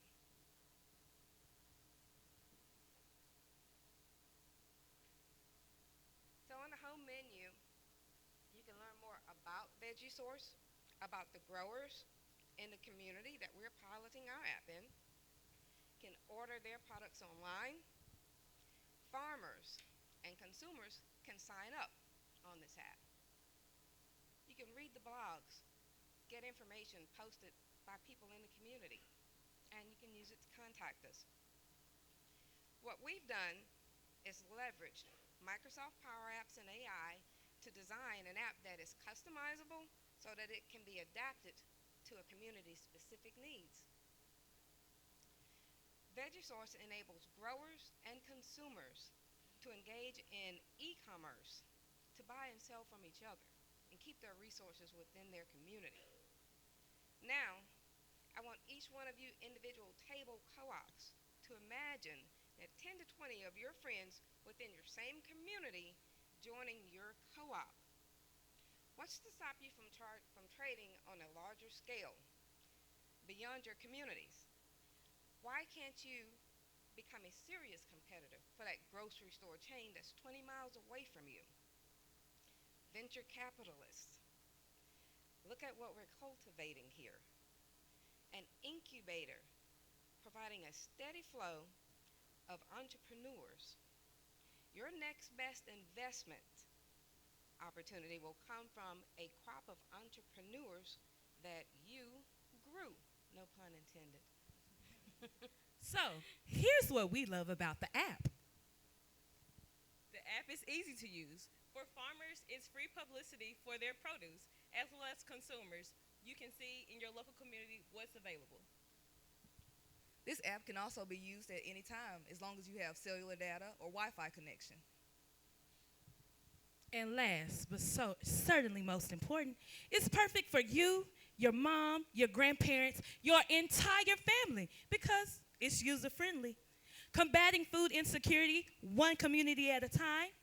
Endorse Veggie Source. You will endorse Veggie Source. You will endorse Veggie Source.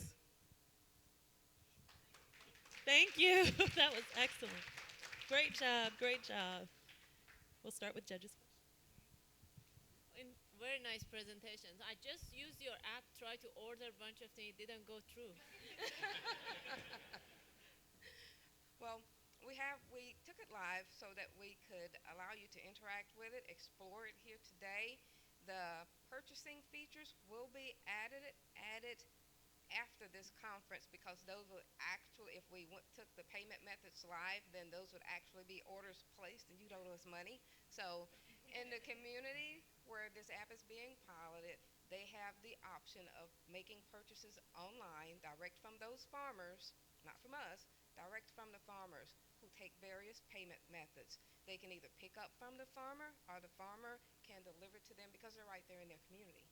I have a serious question now. So when you actually get to the pricing part, I saw some of the price there. What is in it for your company? How you would monetizing it? If I'm the farmer, I'm selling it at my price. What's in it for you? When they sign up and join, they pay a subscription fee. They're getting somewhat free marketing and advertising to their community, but they pay a subscription fee to use our app and sell their products. What's the subscription fee? The subscription fee is an annual fee per farmer of $99.99. And the most important thing about this, or the exciting part for us, was that these co-ops can grow large enough to become a digital collective instead of everybody in the same community sharing various plots of land to sell their produce. Maybe in a neighboring state there are other farmers selling products that are different, and now they can collaborate, become a digital collective, and sell on a larger scale, sell to major chains. I also have a follow-up question around competition. So obviously you're fostering community in one place, you're also fostering competition amongst local farmers. Exactly. So I'm just curious, like, how do you, I guess, is there a feature, how will you, I don't know, how will you ensure it won't happen? Because I imagine that people will start undercutting each other and, like, try to get, if it's a small enough community, that, people are like, well, I can grow it, so where it makes it more healthy competition, but perhaps, bigger quality than somebody else. Is there a sort of review feature, or what will you do as an organization that is supported to ensure that, and that people are playing fair too? Okay, well, it's going to be a cloud-based storage app where data is stored, and the AI function is going to learn and grow. That way we can provide guidance to our farmers on what customers are liking. When there's a complaint, we communicate directly with the farmer. Yes, I'm sorry. And just help. We want to help these communities, these farmers, to grow their businesses and profit while helping their communities. I'm curious, you said something about AI. I'm just curious about how you're going to leverage it as it relates to the actual products of those farmers. I'm sorry, can you ask that again? How are you going to leverage AI as it relates to the quality, or pictures, or how are you going to leverage AI? You said, but how are you going to leverage it? Well, the AI function is going to categorize which farmers are growing which products, how much they're charging for them, how much they're selling, how frequently they're selling. So we can let this farmer, when he or she contacts us or subscribes to our app, that know that this farmer in this county planted this crop last year. So kind of engage in a crop rotation, so you can keep healthier soil and have a higher yield in your produce. So it's just providing and sharing it. That's how we're going to leverage it, to share information.